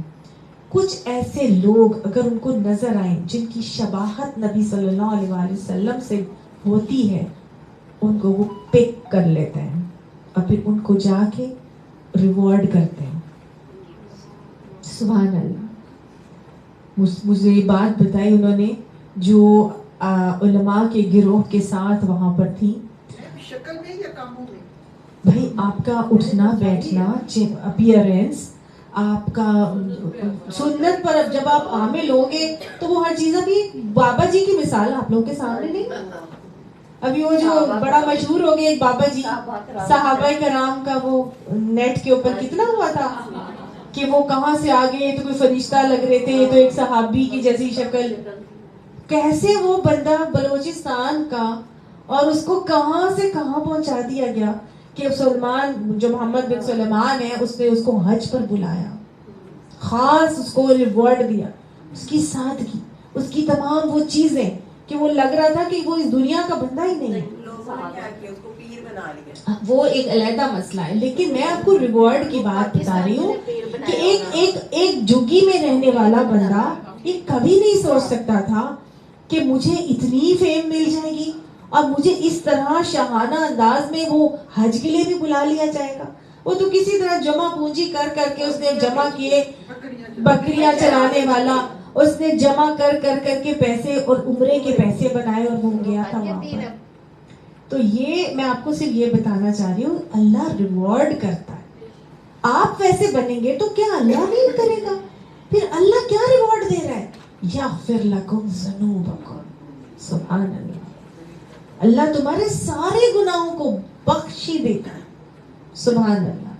تو کیا ضرورت ہے, کس بات کی ضرورت ہے کہ سنتوں کو اپنایا جائے, سنتوں کو سیکھا جائے, سنتوں کو جانا جائے اور جاننے کے بعد ان پر عمل کیا جائے. ابھی ہمارا یہ ترجمہ ختم ہوتا ہے نا جیسے سورہ بقرہ کا, اس کے بعد میں ہاف این آور کے اندر نبی صلی اللہ علیہ وآلہ وسلم کی سنتیں سکھاؤں گی آپ لوگوں کو انشاءاللہ. ٹھیک ہے کہ نبی صلی اللہ علیہ وسلم کس وقت کیا کیا کرتے تھے, وہ سنتیں ہمیں معلوم ہوں گی, ہم اپنے گھر میں کریں گے, ہم اپنے اوپر کریں گے, ہمیں دیکھ کے ہمارے گھر والے کریں گے. بول بول کے نہیں کرائی جاتی, کر کر کے کرائی جاتی ہے. ٹھیک ہے, خود کریں گے اور سب سے اونچی آواز میں کریں, تاکہ پڑھیں دعائیں تو اونچی آواز میں, تاکہ سننے والے آس پاس میں سنیں. ہمیں تو بچپن میں دعا کھانے کی اپنے دادا سے یاد ہوئی تھی. ہمارے دادا بڑی اونچی آواز میں کھانا کھانے کے بعد دعا کرتے تھے, الحمدللہ الذی اطعمنا وسقانا وجعلنا من المسلمین. تو ہمیں یاد ہو گئی, صحیح ہے نا. تو اسی طرح یہ ساری چیزیں سنتیں جب ہمیں معلوم ہوں گی تو انشاءاللہ ہم آگے بھی کریں گے اور آگے ہمارے بچے بھی اس سے سیکھیں گے. اللہ تعالیٰ پھر ہمارے لیے کیا ریوارڈ دے گا, وَيَغْفِرْ لَكُمْ ذُنُوبَكُمْ. اللہ ہمارے تمام گناہوں کو معاف فرما دے گا. آپ صلی اللہ علیہ وآلہ وسلم نے فرمایا, تم میں سے کسی کا ایمان مکمل نہیں ہوتا جب تک کہ میں اسے سب سے زیادہ محبوب نہ ہو جاؤں. آپ نے فرمایا میری امت میں سے سب لوگ جنت میں جائیں گے سوائے ان کے جو انکار کریں گے. صحابہ نے پوچھا یا رسول اللہ جنت میں جانے سے انکار کون کرے گا؟ تو آپ نے فرمایا جس نے میری اطاعت کی وہ جنت میں جائے گا, اور جس نے میری اطاعت سے انکار کیا اس نے گویا جنت میں جانے سے انکار کیا. اور آپ نے فرمایا تھا تم میں سے کوئی اس وقت تک مومن نہیں ہو سکتا جب تک کہ اس کی خواہشات نفس اس چیز کے تابع نہ ہو جائے جو میں دے کر بھیجا گیا ہوں. گویا ہمارا دل چاہنا چاہیے ہر اس بات کے لیے جو نبی صلی اللہ علیہ وآلہ وسلم کی سنت ہے. اللہ میں سنتوں کی اتباع کی توفیق عطا فرمائے. اللہ اپنی محبت عطا فرماتے ہیں اور پھر اللہ فرماتے ہیں واللہ غفور الرحیم، اور اللہ بخشنے والے رحم کرنے والے ہیں۔ قل ان سے کہہ دیجئے اطیعوا اللہ والرسول، اللہ اور اس کے رسول کی اطاعت کر لو۔ فَإِن تَوَلَّوْا، پس اگر تم پھر گئے، فَإِنَّ اللَّهَ لَا يُحِبُّ الْكَافِرِينَ، پس اللہ بھی کافروں کو محبت نہیں کرے گا۔ اللہ کافروں سے انکار کرنے والوں سے محبت نہیں کرتا، لہٰذا اطیعوا اللہ بھی کرنا ہے، اطیعوا الرسول بھی کرنا ہے، اور فاتبعونی اور اطیعوا الرسول اس لیے کرنا ہے کیونکہ اللہ نے فرمایا وَمَن یُطِعِ الرَّسُولَ فَقَدْ أَطَاعَ اللَّهَ، جس نے رسول کی اطاعت کر لی اس نے تو پھر اللہ کی اطاعت کر لی، اور وَمَن یُطِعِ اللَّهَ وَیُطِعِ الرَّسُولَ فَقَدْ فَازَ فَوْزًا عَظِیمًا، جو اللہ اور اس کے رسول کی اطاعت کرے گا اسی کو عظیم الشان کامیابی ملے گی، اور وَمَن یَعْصِ الرَّسُولَ، جس نے رسول کی نافرمانی کی فَقَدْ ضَلَّ ضَلَالًا بَعِیدًا، بس وہ تو گمراہی میں پھر بہت دور نکل گیا۔ اللہم لا تجعلنا منہم، اللہ ہمیں نبی صلی اللہ علیہ وسلم کی سنتوں پر قائم ہونے کی توفیق عطا فرما، اللہ ان پہ ثابت قدمی عطا فرما، اللہ سبحانہ تعالیٰ غلطی کمی کوتاہی ہوتی اپنی قدرت سے قدرت سے ہمیں معاف فرما، اللہ ہمیں سنتوں پر عمل کرنے کے بعد اللہ سبحانہ تعالیٰ ہمیں اپنا محبوب بنا لے، اور اللہ اپنی محبت عطا فرما کے اللہ ہمارے سارے گناہوں کو بخش دے، اللہ دین میں آنے والے ہر اختلاف سے بچنے کی توفیق عطا فرما، اللہ خالص بندہ بنا لے، اللہ عباد اللہ المخلصین میں ہمیں شامل فرما لے، اللہ امت مسلمہ کا ہم مددگار بن جا، اللہ امت مسلمہ کو ایک کر دے، اللہ انہیں متحد کر دے، اللہ ہمیں ایک پوائنٹ اور ایک نقطے پر جمنے کی توفیق عطا فرما، اللہ ہمیں ایسے ایمان عطا فرما کہ ان ایمانوں کی بدولت ہم ان کو زیر کرنے والے بن جائیں، اپنے دشمنوں کو زیر کرنے والے بن جائیں، یا رحیم ابھی بھی آپ کن کہیں گے تو فیکن ہو جائے گا، اللہ ہمیں ایسا بنا دیجئے کہ ہم آپ کو پسند آ جائیں، اللہ امت مسلمہ کی بربادی سے ان کو بچا لے، اللہ ان کی بربادی سے ہم سب کو بچا لے، اللہ امت مسلمہ کو آباد کر دے،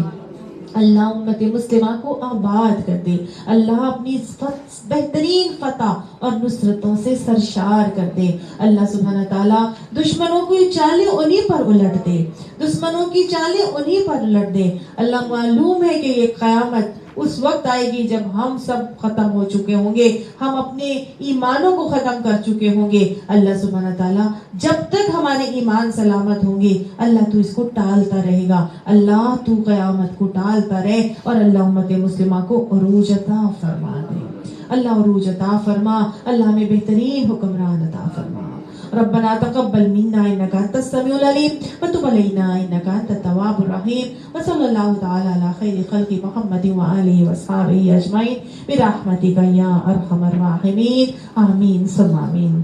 آپ دعا کے بعد آخری بات کہہ کے آپ کو ایک فیلر چھوڑنا چاہتی ہوں، سب اپنا اپنا محاسبہ کر کے دیکھیں گے کہ ہم اللہ سے محبت کے دعوے دار تو ہے، لیکن اپنا اپنا محاسبہ کر کے دیکھیں کہ ہماری زندگیوں میں سنت کا رنگ کتنا پایا جاتا ہے، اپنا اپنا محاسبہ کرنا ہے اور سنتوں کو اپنا کر اس کے اوپر عمل کرنا ہے۔